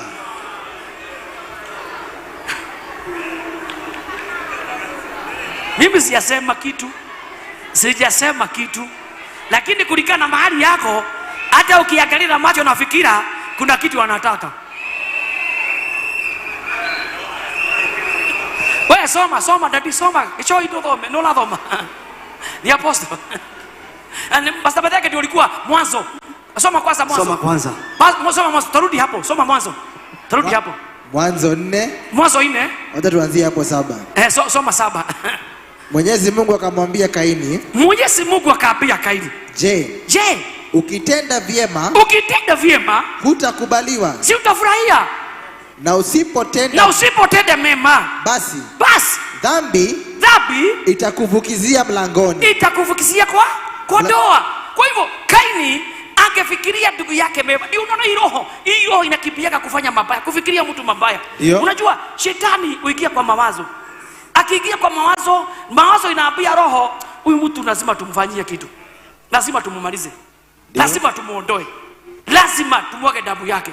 Lazima tumuue. Na akui kwa sababu kuna kitu baya umefanya. Akuharibii jina kwa sababu kuna kitu umefanya. Kwa sababu moyo wake uko na ubaya. Watu ukiona mtu yote anaharibia mtu jina, anamuharibia kitu, ni ubaya uko ndani. Sio Mungu, sema sio Mungu. Not God. Yes, ni shetani. Jua nimwambia ubaya itakukuta kwa mlango. Ati ukifanya mema, si mema ukifurahia. Kwa hivyo akifanya mema, Kaini akifanya mema kwa Mungu na akose kuua ndugu yake, Kaini angepata baraka. Hata kile kidogo alikuwa ametoa angepata baraka. Hata ile kidogo alikuwa ametoa ya shamba, Mungu akipokea. Lakini ndugu yake alitoa na kwa roho safi na hakuwa amefanya makosa. Kwa hivyo damu ya Abel haikuwa na. Kaini aliua mtu hana makosa na Mungu alikuwa amemkanya. Wewe ni mara ngapi neno imehubiriwa hapa, umeambiwa uache shuki, uache vitina, uache kiburi, uache machekenyo na uache. Unaambiwa tupendane. Hata ukitoka hapa unaenda kuharibia mtu kazi yake. Hata mumeokoka mko hapa, mnafanya kazi Kamokoji, mnafanya kazi Marigiti, mnafanya kazi pale Country Bus, mnafanya kazi Kikoba, mnafanya kazi pale Luthuri, lakini neighbor yako ni wa kanisa hapa Jesus Winner. Lakini unaenda kwa maneighbor unawaambia huyu anaombaga maombi baya na ni wa kanisa, mko pamoja, umuharibie. Na sasa hiyo uko hapa Sunday, umevaa nguo mzuri, imefika pale chini leo. Leo umevaa mzuri, hata wajibi amevaa mzuri leo. Naonaga akiuza plot, akiiba na katrosa. Leo akona nguo ndefu. Sababu leo anajua tuko Jesus Winner. Sema haleluya! Haleluya! Yes. Leo mko hapa. Leo hata ukiangalia mtu vile amevaa, hata Mungu hawezi muasha kama ni mavazi na angali yako. Lakini ukile kazi ulifanya jana, vile umeendea na ni mtu mko pamoja na yeye, kazi yake ishe, wewe uko hapa. Unaharibia mtu ndio kanisa ishe. Unaharibia mtu ndio jina yake iharibike, aonekane ni bure, na uko hapa. Kweli? Uko hapa. Na tukiuliza nani ameokoka leo, wewe utaweka mikono chini kwa sababu you are very holy. Very holy. Wewe unaonaga makosa tu ni umalaya na usharati na pombe na sigara. Hiyo ndio inatajwa na wachungaji sana. Lakini Mungu hajataja hiyo, anataja macho yenye kiburi, miguu iko haraka kwenda kufanya mabaya, ndio mikono inayokimbia kumwaga damu haina hatia, na uongo. Kwanza uongo ndio mingi. Uongo kwanza hapa 90% ni waongo. Unajua kuna mtu hapa ukweli kama sio Mungu, acha nikwambie, kuna mtu wakati mwingine, wakati tulikuwa tumeletewa pesa hapa ile ilikuwa ya Occupy, sema Occupy.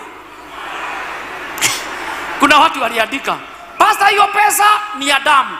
Sasa leo nataka kila mtu wako pahali yako ajiulize kama hajatoa mimba na hajaua. Na Sunday alipeleka pesa kanisani kwao. Ulipeleka na mchungaji akachukua akaombea. Kama si kuombea neema hapa, hakuna pesa ikakubalika. Hapa. Leo tuseme mbele za Mungu leo. Hiyo neno nikimaliza Mungu aseme kama umefanya makosa usitoe hizo ndaka. Ni dakuro pastors mutingiona kindu gya kuinuka na kimu. Mungu inuka na kimu. Walai. Hapa. Hapa. Hapa.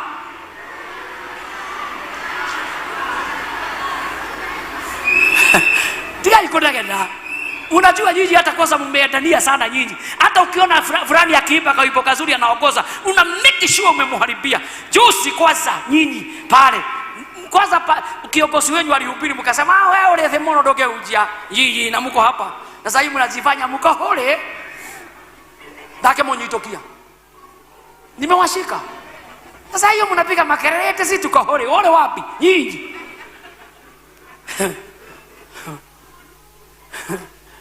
Leo na vile mumeleta sadaka na ingine mnajifanyaga ndio kujikoboa na mnajua ni kuua mliua na wanaongea na kiroho huko nje ni wabaya na hapa wanathioma wanasema rikaya masanda rababoria heaven lighter master come ana kama wapi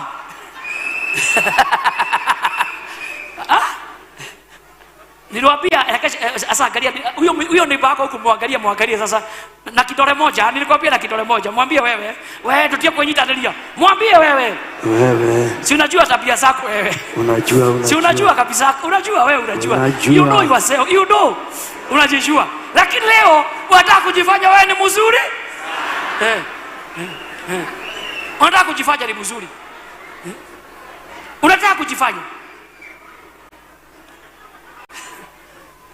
Daudi kama si neema na kujikoboa akavuja madhabahu 1 2 3 maandiko inasema alienda hatua 7 Daudi hata mbinguni hangepata na ndio unaona kadi Daudi alitoa vitu ya kujengea Mungu akatoa vitu zote magorod mbao kila kitu Mungu alimwambia ai Daudi mtoto wako ai mikono imejaa damu mikono imejaa damu mikono imeua Daudi hapana mbinguni utaenda juu kazi umefanya mzuri lakini kuwa toi mwezi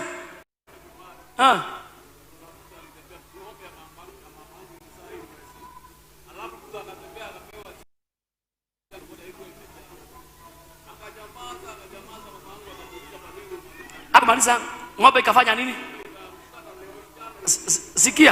sikia jicho mbaya ate mtu alikuja wakati ng'ombe imezaa kwao atakapikiwa chai akakunywa chai kufika hata kama nakunywe akanyamaza okay anaangalia tu kikombe ya chai anaulizwa ni nini okay mara ya mwisho ate ng'ombe the following day ikaaguka ikakufa na pengine yako kanisani pengine ni wa kanisa hata pengine yako kwa madhabahu pengine hata yeye anataka maji kama Mugabe pengine maybe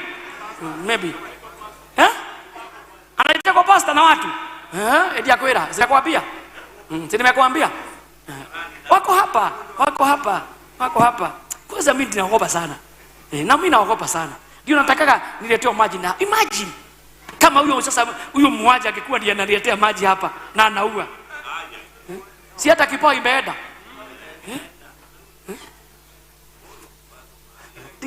unamwambiaje unamwambia mumeua gapi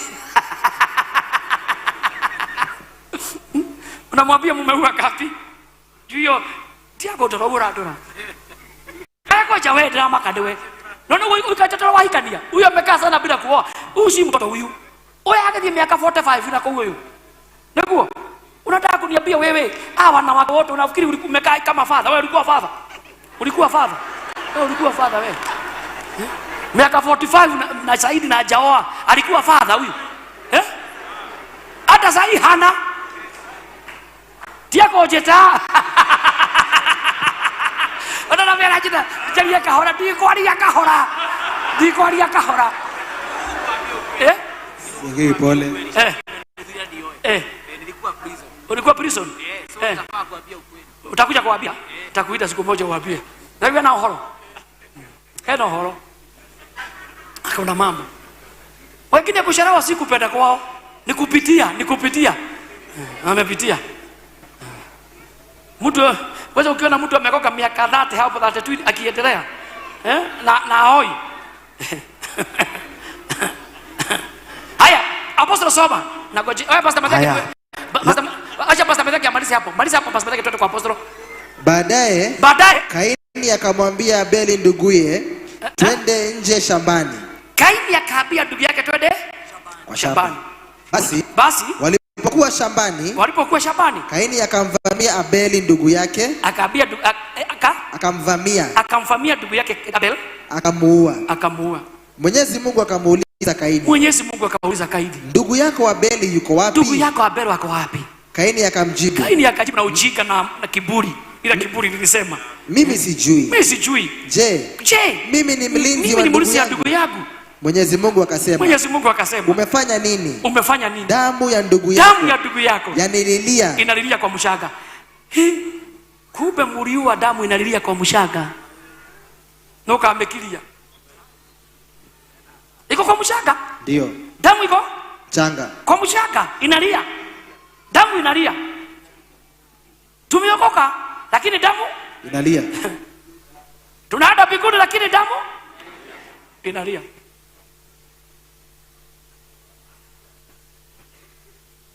Damu inalia. Wewe ukiulizwa utasema wale walikuwa minister wakati fulani, wakati fulani kulikuwa minister, wakati mwingine kulikuwa president, au ndio waliua. Lakini tukikuja kwa Mungu, you are number 1. You are number 1. Damu inalia kwa mshaka. Umefanya nini? Mungu aliuliza Kaini, umefanya nini? Damu ya ndugu yako inalia kwa mshaka. Na alikuwa amemuonya asifanye hivyo.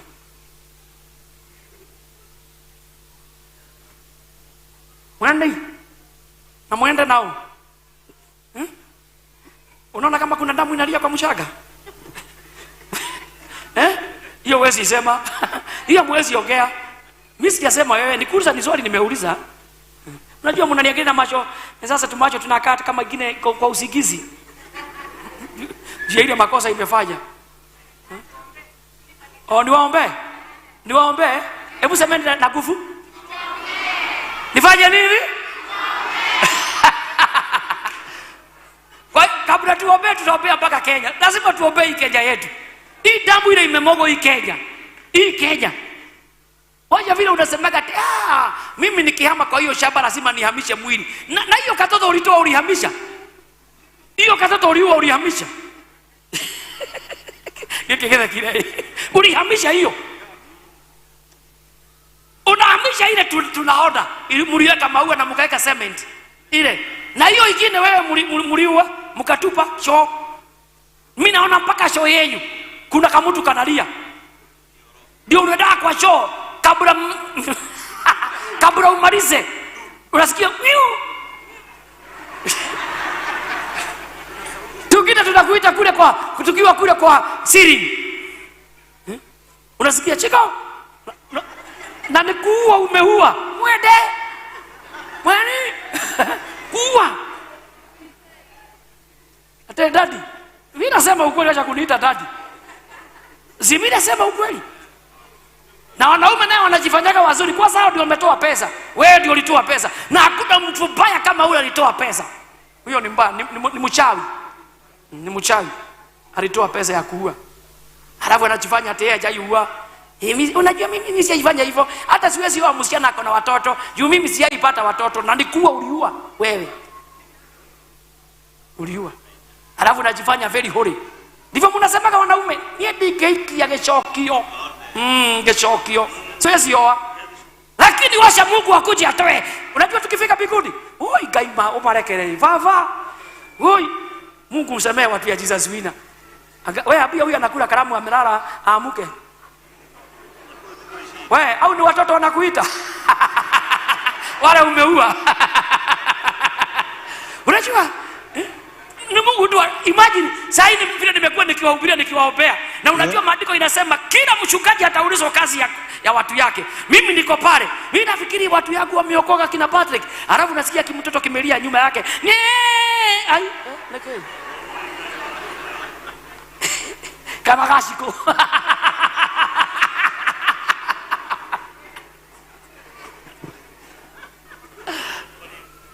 Ate? Hede ya muthoni wale dume. Hede ya muthoni wale dume. Wakati oi. Muthoni de mwe biyo. Kere gitugia na sister yaku. Ate kikamaka. Niye kihujia de thini wa roho. Ndikwenda kwaria muno. Motibia na kaguruke. Tiga na kaguruke. Umuthi. Gai adhuri. Nidi kwenda kwa kamuna. Nikikuja pande yenu mtatoroka. Ile shara ile muragete hivi. Na mode mure madhabahu. Zile mmefanya. Sasa hivi kwa madhabahuni. Pastor, na usalimia watu ya nje kidogo. Watu ya nje. Bwana Yesu asifiwe. Wewe nisalimieni watu ya nje, watu ya nje nisalimieni. Nyinyi ni watu yangu na wapenda sana. Hata nikifika mbinguni nitasema mlikuwa wangu, lakini damu mlimwaga hata kuliko askari. Mungu awabariki sana, tunawapenda. Na kuna askari yako hapo. Askari habari yako. Wewe weka mbele hapo. Tusitoe hapo. Hapo ni askari. Askari, nisalimie. Wewe askari nisalimie uko na kipara. Wewe mweupe. Askari nisalimie. Huyo. Mimi najua umefanya kitu wewe. Wewe lazima umefanya kitu wewe.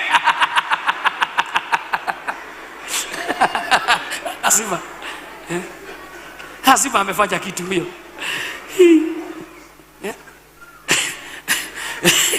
Wewe Pastor Pathake, acha tuachane hapo. Apostle endelea. Haya.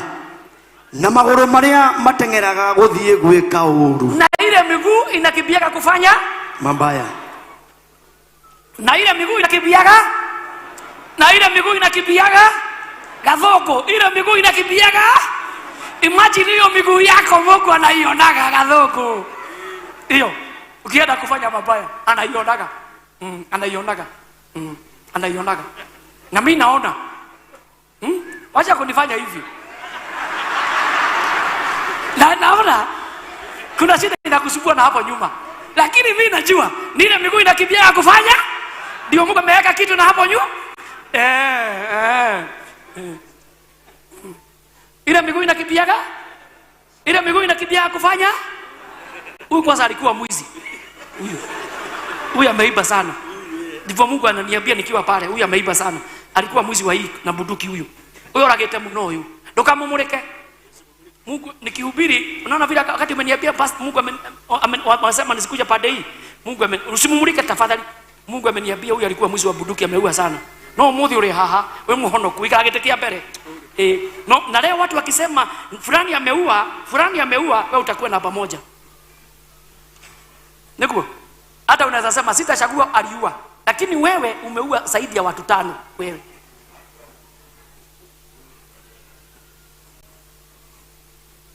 Mimi ni Mungu ameniambia, mimi siwezi kumwekelea.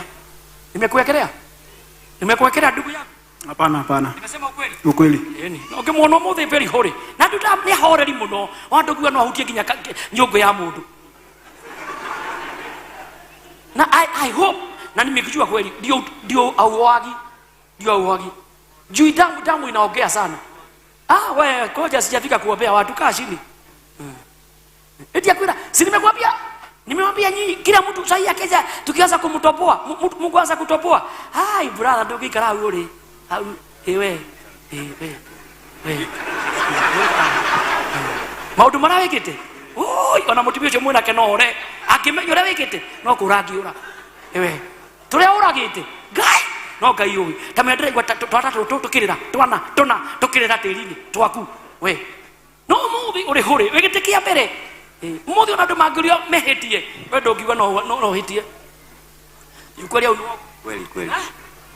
Kweli. Unajua hiyo kitu yako Kuna siku mlikuja na bibi yako pale na mkaniuliza ni kwa nini pastor mambo yetu haiendi mzuri, tunapataka pesa inaenda. Mungu akaniambia ni wewe, je, damu inali. Lakini sasa nikaona ningekuambia na bibi yako saa hiyo angetoroka, lakini wacha leo asikie. Kuraga ni uragite kweli. Na umuthi watu wakihesabu wale kwa social media, kwa social mtu ameua, wewe utasema Kathoko ni mo, wewe hauwezi sema wewe.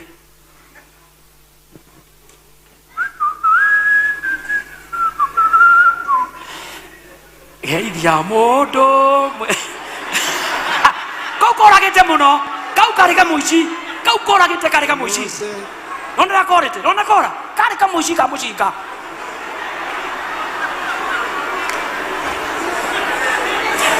Hii kanisa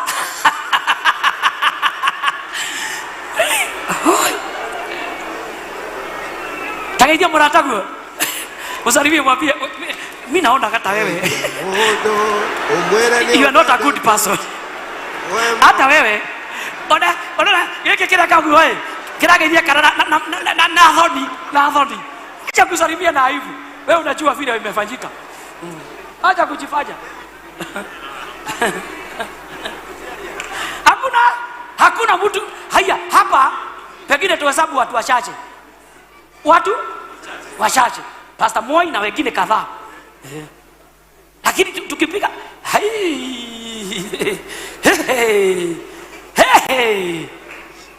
atatuhamwe. Tutiri hamwe nawe. Yule musishana wewe alikuwa anaitwa wa boy, alikuwa anakaa pale Wetaithie. Alienda wapi? Mimba yake ilienda wapi? Ndutigi orimo. Nio oragire. Tiga wana. Sasa ukianza kukana nitasema afadhali ukubali. Wajiro wathire ku. Wajiro wake fera. Kule akifera hali akwenda kiria na shukuru etagwo shukuru ndio etagwo primary. Si unapitia hapo kwa primary? Upitoka kwa primary kabla ufike mahali unatengenezea viatu hapa kwa saruni. Unajua Wajiro athire ku. Mtoto mlipeleka wapi? Ni mukuriha. Mtalipa.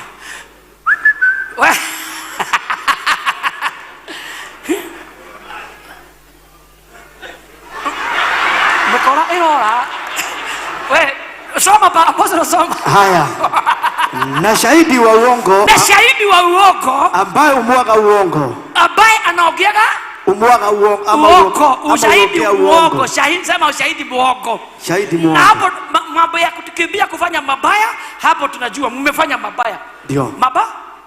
Kwa saka juzi sorry kusema kalikuwa kataka msichana mwingine, sijasema ni wewe usijamulikwa. Najuka nataka hiyo msichana kalienda kakachoshea mtu mwingine na nikajua nikakaambia ati kagorokiwe. Kana kibia kuongea ndio kaonekana nikasu na hako kamefanya. Miguu inakimbia kufanya mambaya. Miguu inakimbia kufanya mambaya. Abia mwenzako acha mambaya. Arafu unaleta uongo. Unaenda kuleta kesi kama ni kesi au ni jambo inafanyika. Unatekeleza uongo, unaenda unaekelea mtu. Sema wacha uongo. Tika maheni. Wacha kuwekelea mambo ya uongo. Wacha kutengenezea kitu hakuna. Kama hakuna yes. Ukisema Pastor Moi anakunywa pombe, nionyeshe kuna nimekunywa. Kwa nakunywa biguni. Si niko duniani. Ukisema Pastor Moi ni mmaraya, nionyeshe maraya. Is that true? Kwa hivyo mimi nasema nini? Miguu yako isikimbia kufanya mabaya. Wacha kukimbia kufanya mabaya. Hiyo bio uko naye Mungu anaichukia ya kufanya mabaya. Kimbia kufanya mema. Sade. Wewe ukufanya kitu kabla kuja Jesus wina. Hayo na kwa nini ulikuwa umegojeka ikafika huko? Ilikuja peke yake. Wacha tuseme tu hatujui. We soma dadi. Aya wacha nisome na hii lugha. Soma dadi. Na mũndũ ũrĩa ũrehaga nyamũkano gatagatĩ ka andũ anyu. Na yule anafanyaga watu wawili wakosane. Anyina ũmwe. Mtu anatakanisha ndugu wawili. Sema ule anatenganishaga watu wawili. Yule anatenganisha watu. Unaikilia familia. Unaikilia nyumba ya mtu. Unaikilia familia ya mtu. Unaenda kupiganisha, Mungu anakushukia. Ndio. Ona mundu uria urehaga nyamukano gatagati ka andu anyi na ule nalete utegano. Sema utegano. Utegano. Yaani kuna watu wanaletega utegano. Anatafutaka watu wawili wanapendana, anakuja analeta uchochezi, watu wanakosana na ni ya uongo. Mungu anakushukia. Sema sana. Sana. Na hiyo ndio mingi sana. Hiyo ndio mingi. Mama yako anapelekewa maneno ya uongo. Sister yako anapelekewa mambo ya uongo. Ndugu yako anapelekewa mambo ya uongo. Mnakosana. Huyo mtu Mungu anafanya nini? Anamshukia. Sasa hapo ndio tuko wengi hapa. Kabisa. Mtu ambaye ushoshea fitina kati ya ndugu yake. Asante katoto ketu. Mungu akubariki kwa sababu we ni kaesta ketu. Yaani ulifika. Haleluya. Bere ni Esther. Karifika pale kakasema sisi tuko pamoja na wewe. Na ile kazi umefanya mzuri tumeiona kwetu. Wewe ni Esther. Ndio nilikuombea Tuesday. Ndio nilikuombea Tuesday. Sio ni kazuri. Yaani akakwenda kusema mimi nataka unifanyie hii. Mimi nakumbuka ni wa Jesus Winner. Na Jesus Winner ulifanya hivi na hivi. Mungu akubariki, tunakupenda, tuko pamoja.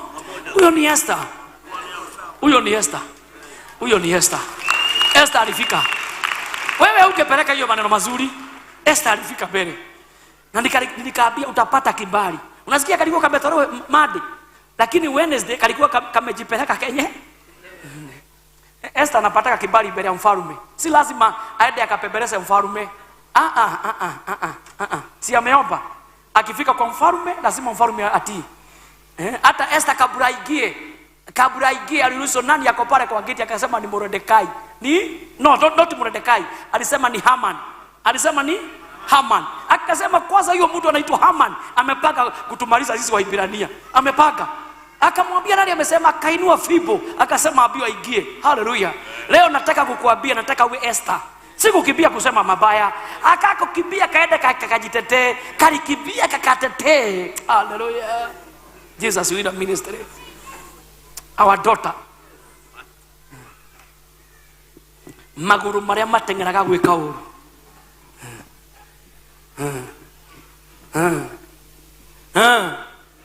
Wengine mnakimbiaga hapa kuwekea wengine viti, kufanya mabaya na mko hapa. Nini? Na mtu akiwauliza mnamtukana na mko hapa, na mko kanisani mnatukana kanisani. Na viti sio yenyu hata hujanunua hata moja.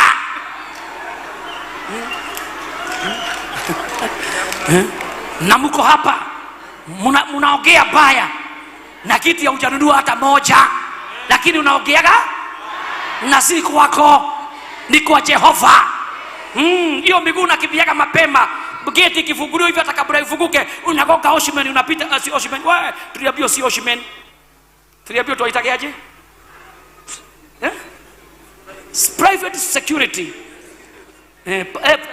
Security personnel unamugoga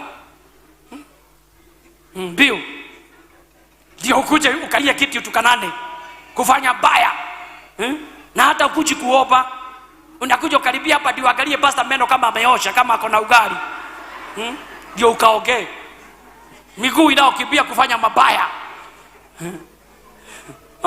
Pastor soma Umoja hakuna imani. Umoja hakuna imani. Wewe soma ya mwisho kitabu cha Kutoka. Ni Kutoka. Maliza Pastor Mateke. Apostle amesema amemaliza. Kimbia kwa Kutoka. Acha kujifanya hore hapa. Acha kujifanya. You are not a holy.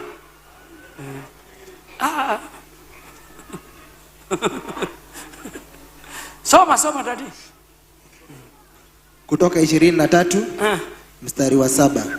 Jukona, habari yako? Leo yako cheko wangu. Kila mtu akimtaja tu jina hapa. Ndio kila kutika avoke. Ndikwalia umenifanya hivi nimenyamaza. Dada kutaja mtu ananifanya huyu.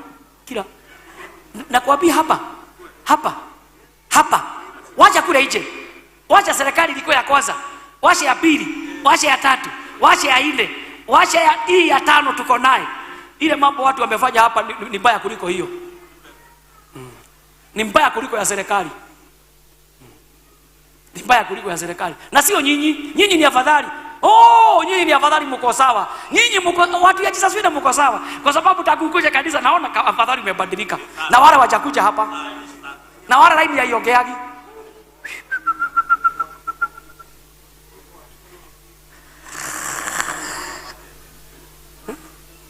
Wewe unajua ulikuwa unawekea watu kwa kilabu. Unawekea nini? Mshere. Na uko hapa ukaiba pesa. Uko hapa. Hata kuna wengine hapa ni wabaya, ni waizi wabaya wadogo. Na Mungu sadaka ukiitakaza sana. Mungu tunaomba sadaka yote ikiletwa, Mungu unaitakasa kwa sababu sio mzuri. Kwa sababu hapa kuna watu waliiba pesa ya wazee. Wakati mzee amekuwa mrefu unaenda unaiba na unaleta kanisani na uko hapa leo. Tani ya Mungu alikwambia uibe. Si ndio umesikia nimesema lazima tuombe. Lazima tunaombea. Mimi nimewaambia ukweli, hii Kenya tuache kuelekeza na vitore. Mtu akiangalia ile mambo walifanya history iandikwe, tutahaibika. Tukiandikwa na tukifika mbinguni, sisi wote hata wanasiasa, hata wanasiasa wote na wale walienda mbele tutawakuta huko. Kila mtu atabiri kazi alifanya. Ni neema tu ya Mungu itakuja. Wengine walikuwa wanajifanya wazuri, wengine wakaitana wachawi, wengine akaita morogi, wengine akaitana na yeye pekine alikuwa analala mshai kwa nyu. Nikushikwa kushikwa. Unajua mwizi hajashikwa, wewe sema ni mwizi. Is that true? Nikushikwa hajashikwa, sema nikushikwa hajashikwa. Sema nikushikwa hajashikwa. Kushikwa hajashikwa. Nikushikwa, sema nikushikwa hajashikwa. Wewe ambia mwenzako nikushikwa hajashikwa. Wewe kiremba, pekine hata wewe, pekine umelala ukithokothwa. Salimia huyo mwingine. Wewe salimia huyo mwingine. Wewe toka idhie. Msalimie, mwambie wewe. Nikushikwa hujashikwa. Wacha kusema hiyo maraya. Huyo maraya nikushikwa alishikwa. Wewe nikushikwa hujashikwa. Tanyunywe koja tawe wewe. Huyu ona wiki ile tithiru huyu. Hata yako bili jaisha. Hawa wameanguka hata wiki mbili jaisha. Dracula mbele za Mungu hapa. Kama tukiambiwa tunaenda mbinguni, tutikethie ni neema. Zina bila wanashaka. Wengine ni madereva wameua watu na wakatoroka. Wengine waliua watu hata usiku na wakawasha wamewaua. Wakaua na wakaacha na tuko hapa. Na wanasema hata ukaacha mzee kwa kitanda umempatia dawa na akakufa. Na uko hapa. Ate nani? Kumuua.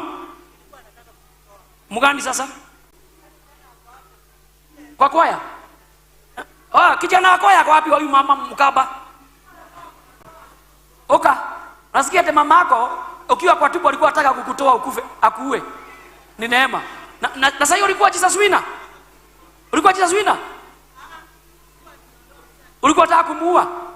Nini ikuzuia uwe? Unajua hata mtu anakusudia kuua wewe ni muuaji. Na ndivyo yako mwerefu. Na ndivyo yako kijana mzuri yako roho safi. Unaona kile kizuri ndio inauago. Kwa hivyo ukimaanisha hao watu huwa wameua kile perfect, kile kizuri tu. Alikuwa anataka kuwa mtumishi wa Mungu. Huyu ndio umeua. In fact, hii kijana ni mzuri sana. Ako roho safi. Anakuanga na hakosanagi na mtu, ajai kukukosea. Na unaona ulikuwa unataka kuua huyu na ule mbaya wako amezaa watoto kama 20 wamefuatana hivi huku mtaka kumuua. Kweli. Ule msichana anapataka watoto ulipaka kumuua? Si kupanga kumuua. Huyo ulimpenda sana. Napenda sana lakini huyu naye ndio mzuri kwa Jehova. Kwa hivyo wale waliua huyu. Yaani nakosa Patrick, mimi nimeangalia kile kimefanya ukose kijana. Kare kahe.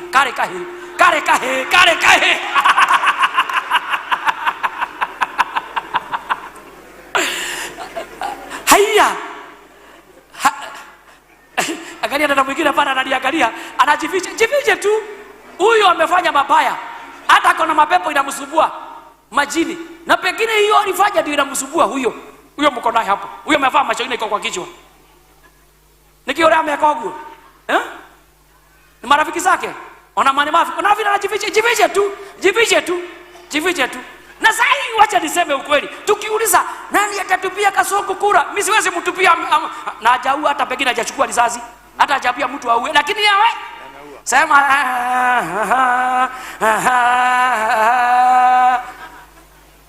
sitaki asimame. Mimi najua kile kinamsumbua.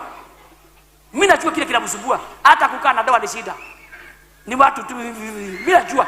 Ni mgeni usimsumbue. Ukimsumbua atatoroka. Uchana yeye. Amekuja kutafuta Mungu. Wacha amefika kwa baba. Unaona ananiangalia anakaa hivi. Ananiangalia anajua inalikuwa majora getenga hivi to baba. Ndikutura kile. Ndikumura kile kai. Unajua mliua watoto kama Pastor Moi. Bishop. Kuna kitu nimesema sijui kama umeshika. Madriver wengi hapa wameua watu wakiwaasha usiku. Exactly. Madriver. Aligonga akaua na akatoroka. Na sasa hiyo hapa ukiulizwa unasema kama mimi sijaiua. Nani usimulike mtu, mulika madhabahu pale hakuna mtu. Mulika hiyo TV yetu. Hapa ni mtu nani hapa aligonga mtu akamwasha kwa barabara na akatoroka. Inua mikono juu. Usijifiche, nitakuombea msamaha kwa Mungu. Ama uligonga mtu ukaua. Au kagonga mtu ukaua. Ni wangapi? Itikira itia kuhidha. Mpaka wengine hapa mimi najua kabisa ni acha asiwalifanya hivyo na akatoroka. Hata mmoja aligonga mpaka bibi yake akakufa, sijaona mkono. Mmoja mwetu athigie. Mwetu aule. Maliza Apostle, hata sitaki kuendelea tena, soma. Haya. Kitabu ya Kutoka 23. 7. Inasemaje? Jiepushe na mashtaka ya uongo. Jiepushe na mashtaka mambo ya uongo. Mungu hapendi uongo. Na anarudia tena hapendi uongo. Wewe ni kama muuaji, hapendi uongo. Mambo ya kuongea uongo, kitu unajua ni ya uongo, unaekelea mtu. Unamwekelea hapana ni yule alimkura na hujui, wachana hiyo maneno. Hata kwa social media ukiona mtu kama hiyo, never support. Never. Kwa sababu una support kitu hujui na hujaiona. Alafu soma. Wala usimuue mtu asiye na hatia. Wala usiue mtu hana hatia. Hata polisi wale wako hapa. Usiue mtu hana au mwaminifu. Au mwaminifu. Au mtu mwaminifu. Never. Usimuue. Kwa maana sitamhesabia hatia ye aliye na hatia. Sikia. Kwa hivyo ukiua mtu ambaye hana makosa, Mungu hatahesabia huyo makosa. Makosa yote, hata ile makosa alikuwa amefanya inarudi kwako. Hai. Yaani umeua mtu hana hatia na afai kuuawa. Kwa hivyo hata kama alikuwa na makosa yote imewekwa juu yako. Negokoro ndikarekereria mundu mwihia athio uguo. Ateke. Tasoma wega. Negokoro ndikarekereria mundu mwihia athio uguo. Kwa hivyo sitakubali mwenye dhambi aende hivyo. Kwa hivyo kama umeua, kama ulimwaga damu, Mungu hatakuruhusu uende hivyo. Ndugathi, hiyo ni kumaanisha aje? Kama uliua utauawa. Hai. Na kama ni mimba ulitoa uliua. Atake. Nasikia wanaume hapa wanasema, si Mungu amesema sitaruhusu mtu muuaji aende hivyo. Haya. Si mimi nimesema. Hebu endelea Apostolo. Nirudia hapa maandiko mengine. Soma uende mahali kile. Haya. Nikitadiwa mpaka. Ndio imeandikwa ni Mungu. Tunaigo horosho. Kana rajira ndio horosho. Ndio hivyo ndivyo kuko. Hakuna muuaji aliua mtoto ulitoa hana dhambi. Na ndio unaona Daudi kile ifanya warudia na Mungu. Alijua hii mdabu nimemuaga, lazima nitolee Mungu dhabihu. Na acha niwaambie ukweli. Daudi tutamkuta mbinguni kwa Baba. Lakini aliua. Lakini alikoboa ile damu, alifanya nini? Alimwaga. Alijikoboa. Hiyo ndio inafanya sauti iishe. Sasa wengine hapa sauti inalia. Unasema nataka kubarikiwa, sauti inalia. Unasema nataka kufanywa, sauti inalia vile ulifanya. Nikuo ulifanya makosa, sio mimi. Mimi siyasema, si pesa nawaitisha. Unajua sasa akimahura mtu ana pesa. No, mimi nataka tuombe hii mshaka imemwagwa Kenya. Damu imemwagwa. Inalia sana. Na tusipoomba 2027 hiyo damu itarudi Kenya. Mimi nawaambia na ninaongea live. Tusipoomba hii damu tuinyamazishe, inaweza letea shida. Kwa sababu kuna damu inalia, na ndio unakuta miaka ingine watu hawajaiongea mambo ya kutusana, kutusi wengine. Ni kweli? Mambo ambayo inaongewa ni mambo ya kuinua watu roho, ndio vita itokee, kwa sababu damu inaitishwa. Na mshaka ikiitisha, kwa sababu ile damu imewagwa si ya Mungu, ni shetani anapokea ya uwaji, lakini mtu roho ni ya Mungu.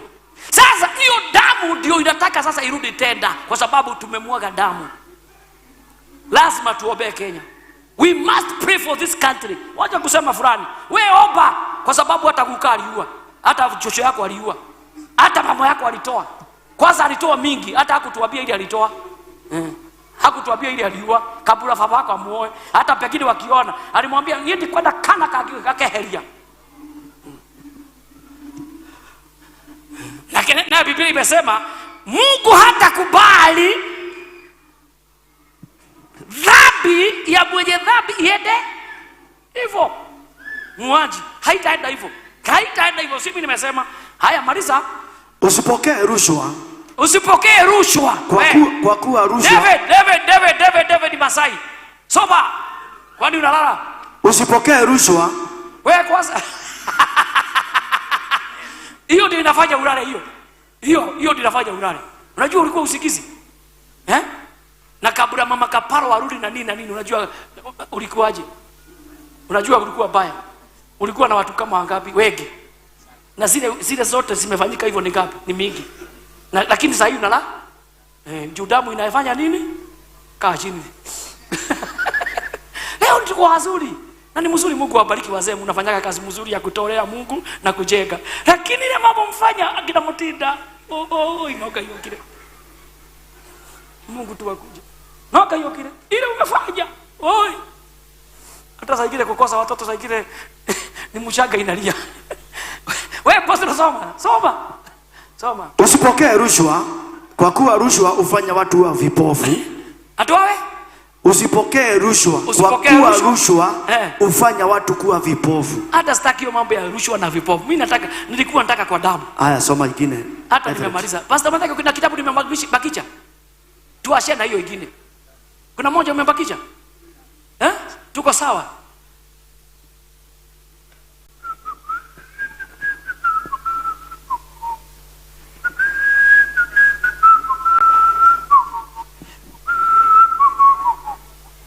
Kavogo ora dana to ina kavogo da hono kile. Kavogo. Ukigwa kavogo da hono kile dare mwega. Nasikia kwa historia kwao wakiwa na mama yake walikuwa nauza shangaa. Gamanya matiari ya kavogo da hono kile. Kavogo. Utiare kwega. Utiare kwega. Gutiare kwega. Gutiare ki? Gutiare kwega. Afadhali sisi tunatoa ushuhuda. Unajua sisi tuko kwa microphone na nini tunatoa. Yako ijaitorora mtu muthe. Yako ile wasiano umefanya tangu kuja Nairobi. Wewe si ni kwa neema tu. Nikuo. Tulia uragite tutigetareka. No muthe ndira wanyugaga. Leo itaga nini gijugaga. Ndio. No muthe ule mwono kwi na Biblia ai. No gitekia mbere. Ona wako agaguthika wega muno ondu gukwe na ihenya ni gutura.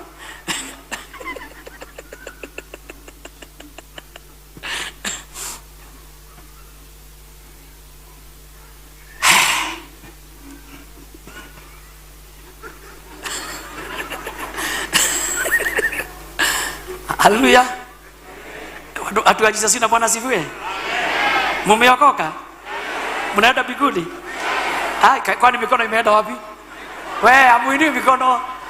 Amuinui? Anajua watu wamekataa kuinua.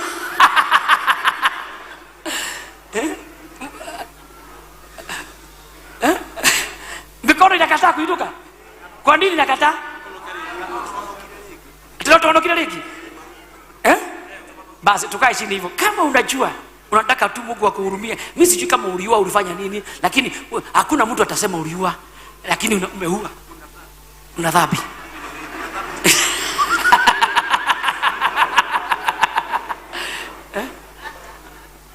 Sasa tutafanyaje? Kwanza kama unajua unataka msamaha wa Mungu, simama na Mungu yako. Kama unajua kumbe nimejaa na wauaji.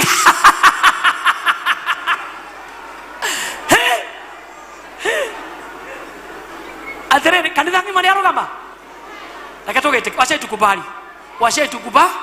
Inua mikono juu. Apostolo kwa wapi? Yes. Kuja hapa tuombe msamaha kwa kila mtu. Ombe msamaha. Kabla tufanye jambo lingine, omba msamaha kwanza. Nimejua, wacha nikuambie. Hii neno na ndio nimesema sitaki kukimbia. Niliambia kina apostolo tukiwa kwa gari, nikamwambia kuna kitu Mungu amekuwa akiniimiza. Na ameniambia watu wanaongea juu ya mtu mmoja, lakini hata kwa kanisa wale wamefanya hiyo jambo ni 90%.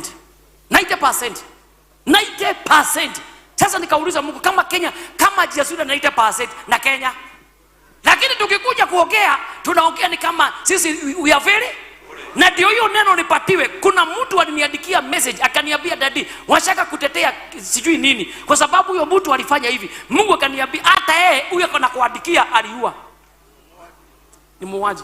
Mungu aliniambia hata huyo alikuandikia message ameua. Sasa nikasema kama ameua ndio ni mikono juu apostol kwa saombe. Omba. Haya, tuamini pamoja. Ndio mikono juu.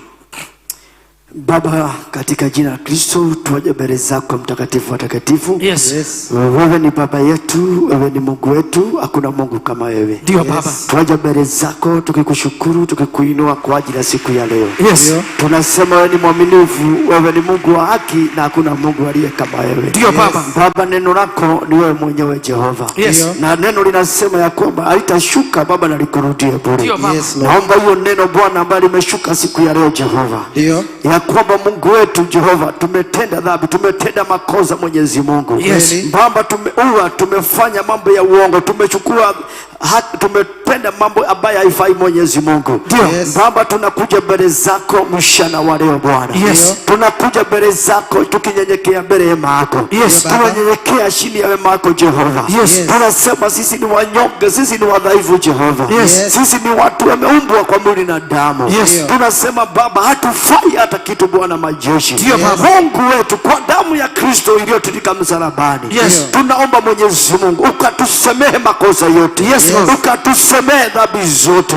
Baba, tumekosa Mwenyezi Mungu. Tumetenda kwa mawazo, kwa mafikira zetu Bwana majeshi. Tumeongea, tumenena, tumetenda mfano wa ajabu. Wengine wametenda kwa mawazo yao. Wengine wametenda kwa mawazo, kwa mafikira zao. Wengine Baba wameua mahali hapa Bwana. Wengine Baba wametoa mimba. Wengine wametoa pesa zao zikatoa mimba. Wengine Baba ni madaktari mfalme. Wameua wengine Bwana majeshi. Baba, wote tunawakabidhi mbele zako. Tunaomba msamaha utokae mbinguni. Tunaomba msamaha utokae kiti chako cha enzi. Tunaomba ukasemee watoto wako. Baba, tunatubu dhambi zote. Tunatubu makosa yote Jehova. Tunaomba msamaha utokae mbinguni. Tunaomba msamaha utokae kwako Bwana. Tusemee Baba yetu. Tusemee Mungu wetu. Semea mama aliye mahali hapa. Semea mzee aliye mahali mabozaya. Msemee Baba yetu. Semea kijana aliye mahali hapa. Wasemee Baba yetu. Wasemee Mungu wetu. Wasemee Jehova. Mungu wetu umejaa rehema. Mungu tunakuomba. Baba, tunakusihi ukaweze kutusemea. Tusemee Baba yetu. Tusemee Mungu wetu. Tusemee ukiwa kiti cha enzi.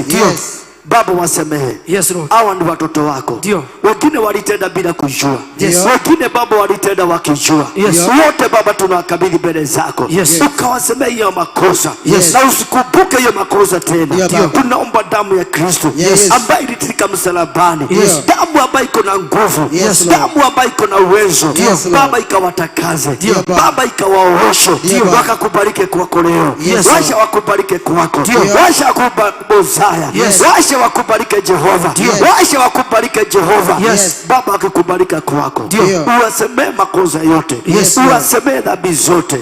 Kuanzia siku ya leo Baba, ukaanze mwanzo mpya ndani ya maisha yao. Utembee pamoja nao Baba, wafungulie njia Baba, uwaponye Baba, uwainue Baba, uwakomboe Baba, uonekanie na Baba, uwashindanie.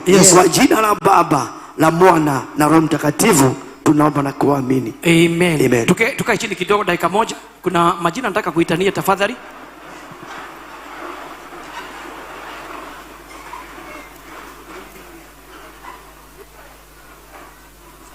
Haya. Na Shiro asiende atatuibia nyimbo mbili kabla tutoke, si ndio? Na ibe kavago dahonokire. Kavago dahonokire. Nenga ndio damu yandikio tuhonokire. Haya, kuna watu wako ng'ambo ambayo tulishelewa kuwatangaza Sunday, nao pia walitupatia pesa za kujenga kanisa, na niliwaambia Sunday kanisa yetu iko karibu, tunafanya sasa, tunaweka tirazo, tuko na milango tumelipa, mabati tumelipa, na tunataka mabati ni mahali kidogo tunaweka. Kwa hivyo nataka ndio tuombe sadaka, msitoke kwani unaenda sadaka tujatoa. Haya, nataka kusoma Luthu Jerry kutoka USA 5000, Aran Karuba Tunisia alitoa 5000, Nancy Mwihaki Saudi Arabia 10000, Nancy Duta Qatar 10000, James Gashiri UK 15000, Lanet Wajiko from Qatar 20000, Miri Mwihaki Saudi Arabia 20000, Nere Joki Thailand 25000, Janet Kafura Germany 16000, Susan Kiboiko 200,000, Maureen Kiboiko from USA. Huyo aliniambia niseme ni pesa ngapi, ni mtoto wa dada wetu wako hapa. Then George Dungo from Australia 100,000, Jacqueline Karemi from California USA 100,000, Grace Wakanyi 100,000, Jane Mwehia Maweo from Canada 100,000, Mr. and Mrs. Karogo from ule alikuwa asha wetu hapa from amesema niseme ni wapi, lakini anajua kule yako. Si amesema, nafikiri ameasha dashi hapo nisitaje, lakini walitoa na mke wake wako kule nchi fulani, walitoa 1 million. God bless you. Zote ni 2 million 2,665,000. Thank you. Shika hii. Na wale walilete sade pia tulipata. Mungu awabariki sana. Kanisa tunaendelea mzuri, tunajenga. In fact tumetumia a lot of money, but kanisa yetu iko karibu kuisha. Nimewaambia ni finishing tunafanya, na kulipa madeni. Kwa hivyo kazi ni mzuri sana. Trazo tumeanza kuweka, maybe the end of the end of September tutakuwa tumemaliza mambo ya trazo, kama Mungu akitupatia pesa ya kutosha.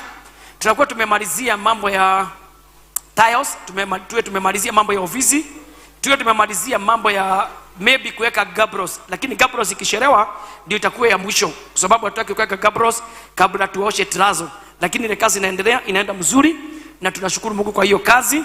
Mungu awabariki sana. Sasa kile tutafanya tukimaliza kanisa, Mungu atupatie siku ambayo tutafungua na tutakuwa pamoja, na Mungu atawabariki. Siku hiyo tutaleta live kutoka asubuhi.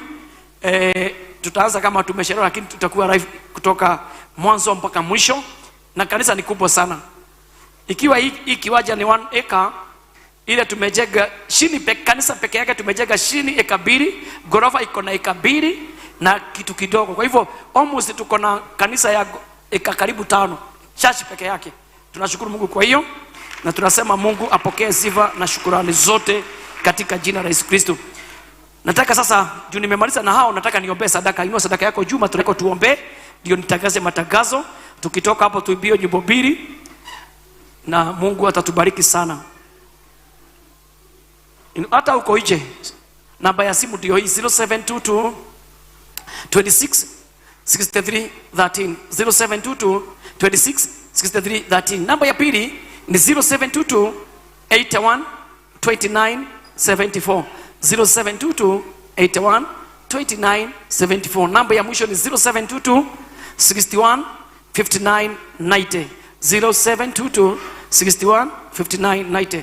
Ukituma na hizo namba, Mungu atakubariki sana. Na nilisema either umetuma pesa kwa account ya kanisa au umetuma na M-Pesa na iko ije, una make sure message imenifikia. Na kama umetuma pesa una forward message ya kusema unaitwa fulani, uko nchi fulani, sababu vile M-Pesa na jina yako inapelekana, pengine haipelekani the same. Mimi naweza kuwa naitwa Edward Mwai Kiogo, lakini pale kwa M-Pesa pengine imeandika Edward Mwai au Edward Kiogo, so hautajua kama exactly ni huyo mtu mnaongea na yeye, na itakuwa mzuri na Mungu atakubariki sana. Nataka kuomba.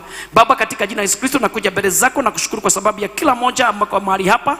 Bwana majeshi, tumesikia neno lako, watu wako wamekosea, tumekuwa tukielekesha vidole kwa wengine, lakini hatujaiangalia makosa yetu na dhambi zetu. Tunaomba msamaha kama vile apostolo ameomba. Mungu ukasemea kila mmoja na ukamtakasa na ukamoja na damu ya Kristo. Tunaomba midomo yetu, mikono yetu, miguu yetu ikatakazika, tukapata kibali mbele ya uso wako. Tunaombea sadaka zote, matoleo zote, fungo zote za 10, shukrani zote, hata wale hawakuleta pesa zao Jumapili na wako nazo, wakilete tutakushukuru na tutakuinua. In Jesus name we pray. Amen. Toe sadaka, tutakaze matangazo. Thank you. Wale wako live, tutatoka, tunaenda break kidogo. Kama tutarudi kuiba, tutaiba na nyinyi pamoja, na Mungu atawabariki sana. God bless you.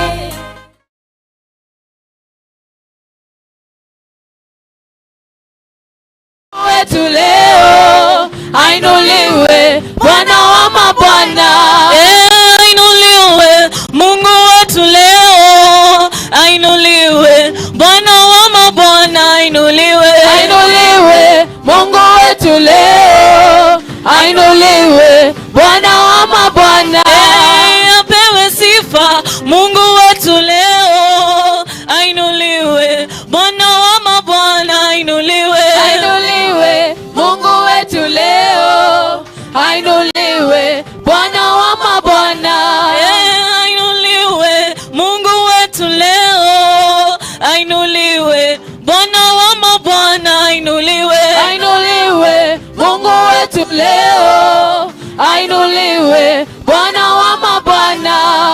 Wapi shangwe kwa Yesu?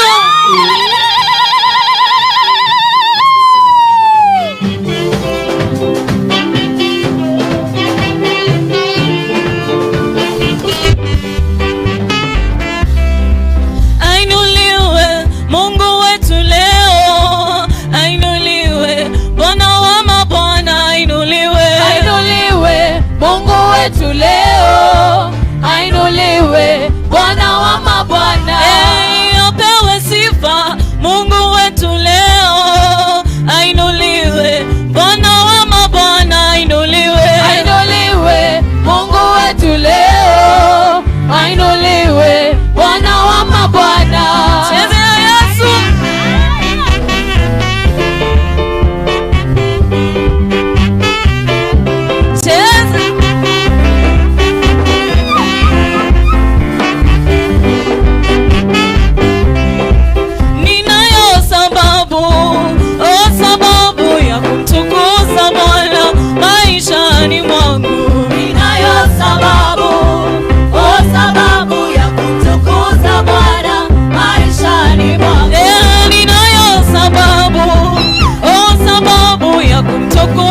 Jesus.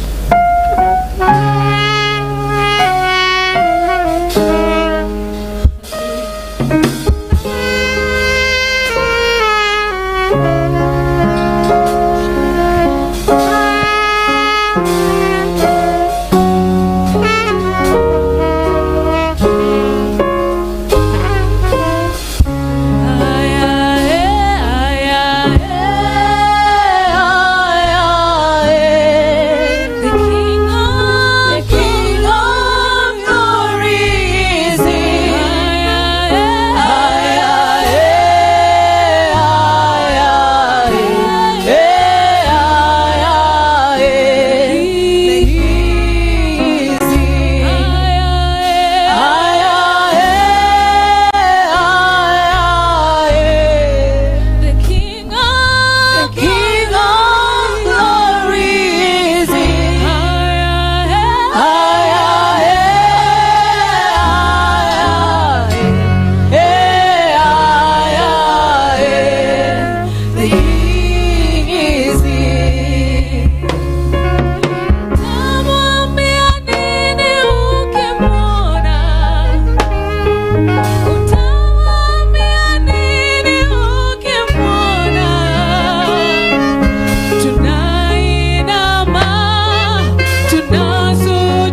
mwaminifu.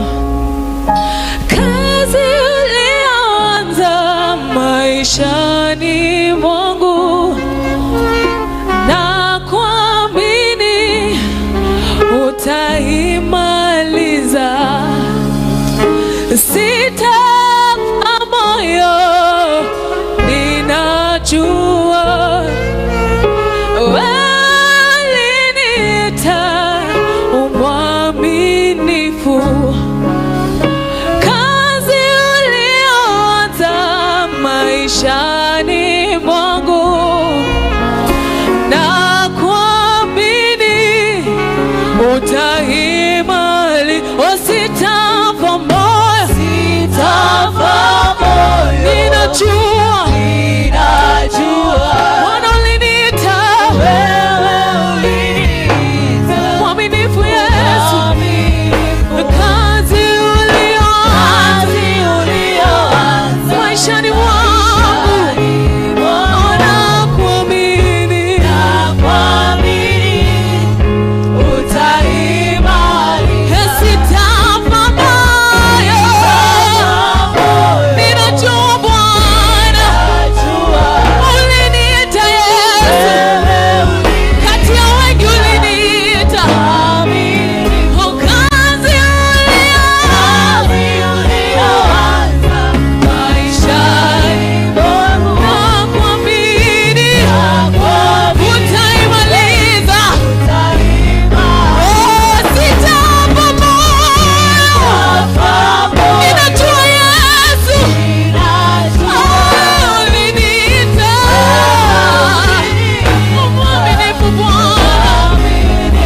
Kazi uliyoanza maishani mwangu, na kuamini utaimaliza Bwana.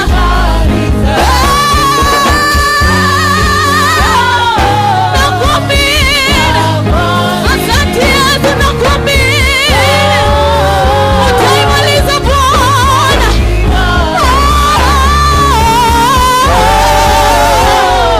Nakuamini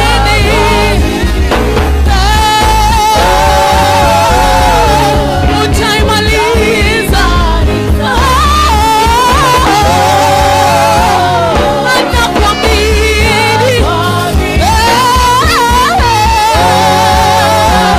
Utaimaliza Bwana. Uliniita kati ya wengi Yesu, ninajua una sababu Bwana juu ya maisha yangu Yesu Bwana. Ninajua utamaliza kazi ulioanza Yesu. Tunazidi kukuaminia Bwana Mungu, tunazidi kukuaminia Yesu. Hata kama maisha ni ngumu Bwana, Bwana tunazidi kukuamini Bwana majeshi. Hata kama maisha imetufikisha kwa ukuta Bwana, tutazidi kukuamini Bwana. Unaweza, unaweza, tunazidi kukuamini Yesu.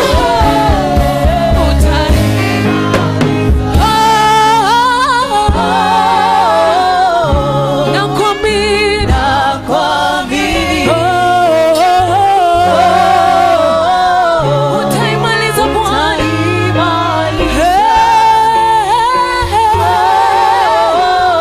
Nakuamini.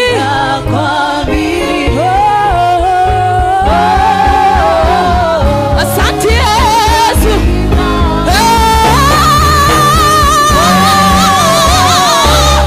Yes, Lord.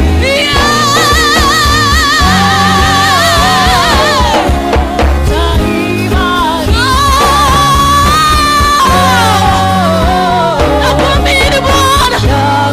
Nakuamini Bwana. Utaimaliza.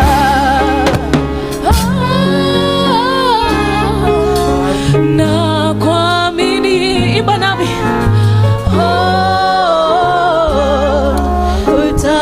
Utaimaliza. Mara ya mwisho mwambie Yesu, tunakuamini Bwana. Nakuamini.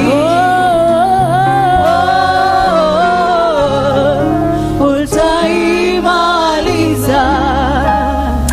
Na iwe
Yesu.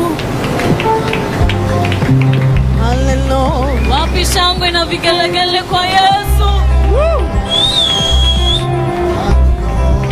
Hallelujah.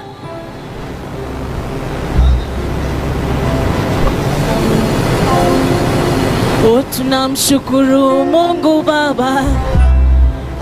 Oh, tunamshukuru Mungu Baba. Tunamshukuru Mungu Baba. Oh, tunamshukuru Mungu Baba. Wa uzima, wa uzima, wa uzima. Mungu kama wewe Bwana. Oh, wa uzima, wa uzima, wa uzima. Hakuna Mungu kama wewe Bwana. Hakuna Mungu kama wewe Bwana. Hakuna Mungu kama wewe Bwana.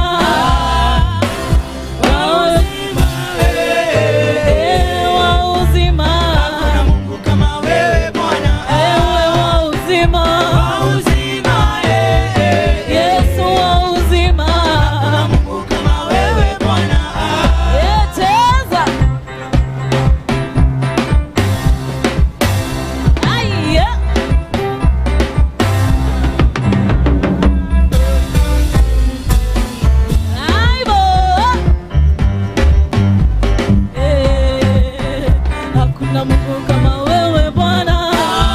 Hakuna Mungu kama wewe Bwana. Unaweza, unaweza, Yesu unaweza. Hakuna Mungu kama wewe Bwana. Unaweza, unaweza, Baba unaweza. Hakuna Mungu kama wewe Bwana. Unaweza, unaweza, mwambie anaweza. Unaponya, unaponya, wewe unaponya. Kama wewe Bwana, wewe wainua, wainua, wewe wainua. Kama wewe Bwana, unaweza, unaweza, unaweza. Kama wewe Bwana, wapi shangwe?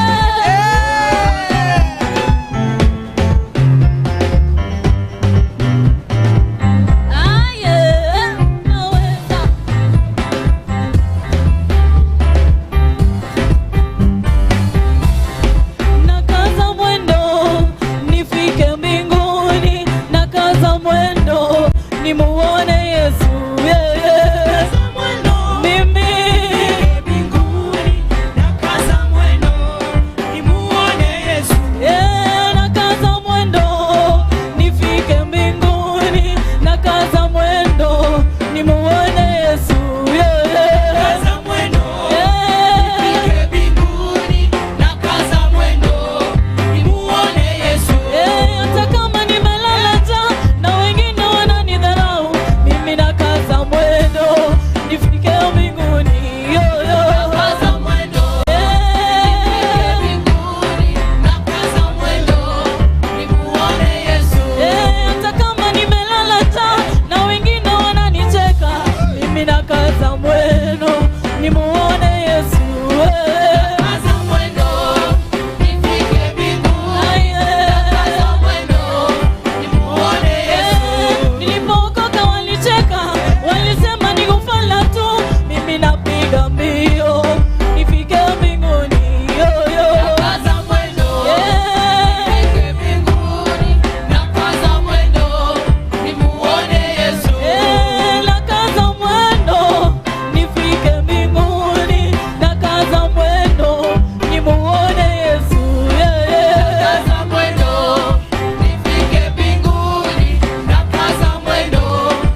kabisa.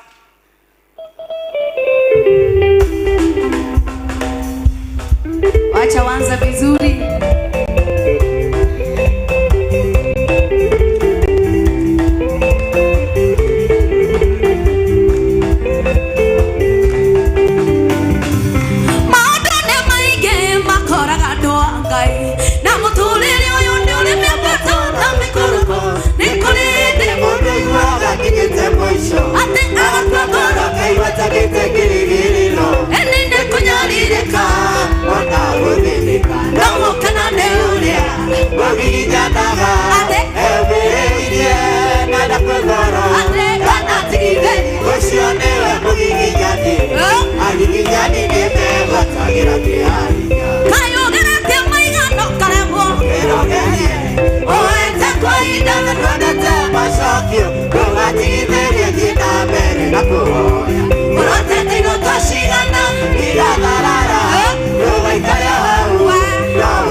Ruka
Mwambie Yesu kwa maneno yako mwenyewe.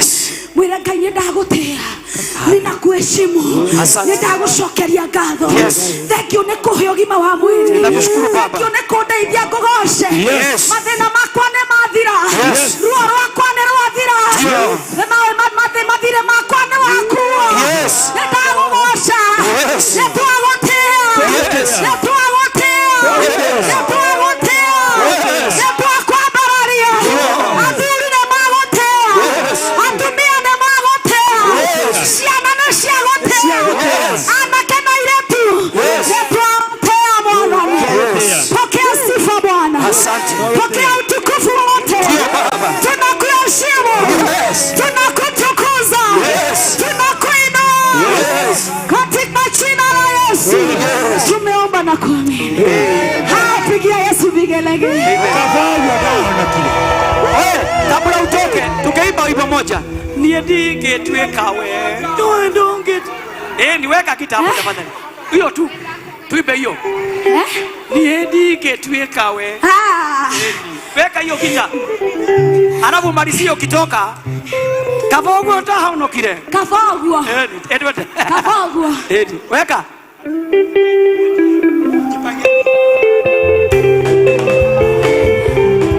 Tunafanya hivyo tu.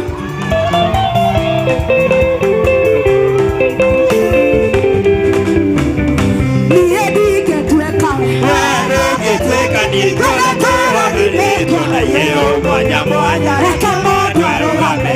Maria yake. Hatara ile yoyo. Niendike tuwekawe. Niendike tuweka ni kwa nimeko na yeo moja moja. Reka moja rugame. Maria yake. Hatara ile yoyo. Tukatagira. Tushike hivi bijipende. Jipende. Jipende. Jipende. Jihad. Jihad. Jihad. You are special. You are blessed. Yes. Uhaya ishito hepo. Nemende mameke na shamesi mameke. Na kame tukatele. Nemwana mwana mekere unea maondo. Tekagete. Na negai watobio modo na letoni. Ero shoke. Niendike tuwekawe. Niendike tuweka ni idola ni meto. Eiheo moja moja. Reke modo arogame. Eharea yake. Katara ila kayoyo.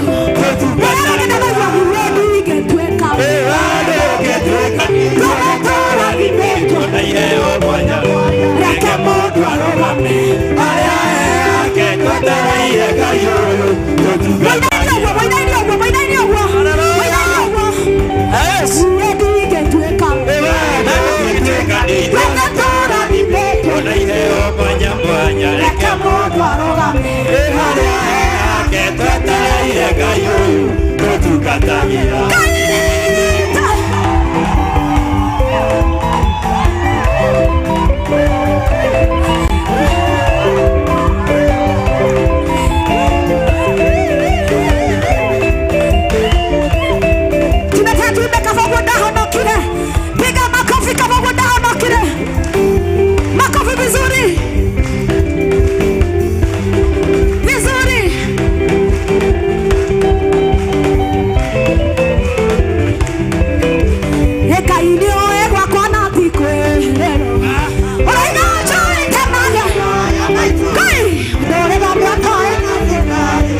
tumire kadoka Akaria maone mane Utalele ine wakasa mengine rwimare ewo ikaida kora dikana jitone nahi Ati neo dahi neo waudai kugawa doke hota wawa kwa dia kaundu kwehodia na kweman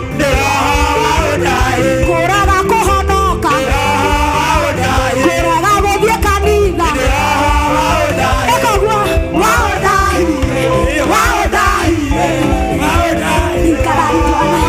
weka mikono juu kila mtu Kila moja mkono mara ya mwisho. mikono juu Mara ya mwisho tukimalizia. kila mtu weka mikono Mara ya juu mwisho tukimalizia. Hallelujah. Jesus wina Hallelujah. Jesus wina Jesus wina Jesus wina Jesus wina kabogo daho na kile kabogo daho na kile kabogo daho na kile kabogo daho na kile kabogo daho na kile kabogo daho na kile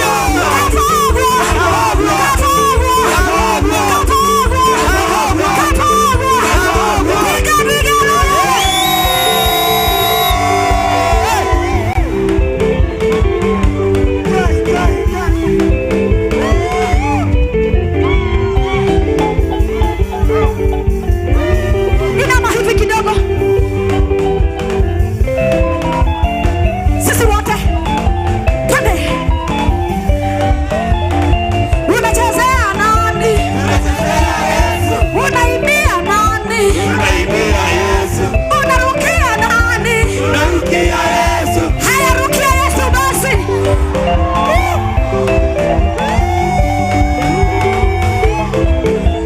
Ruka vizuri, ruka vizuri, ruka vizuri. Ruka vizuri. Jesus winner. Jesus winner. Jesus winner. Jesus winner. Jesus winner. Piga vigelegele. 1, 2, 3, kamata. Thank you very much. Pigia Yesu makofi. Shangilia, shangilia, shangilia, shangilia. Shangilia. Shangilia. Shangilia.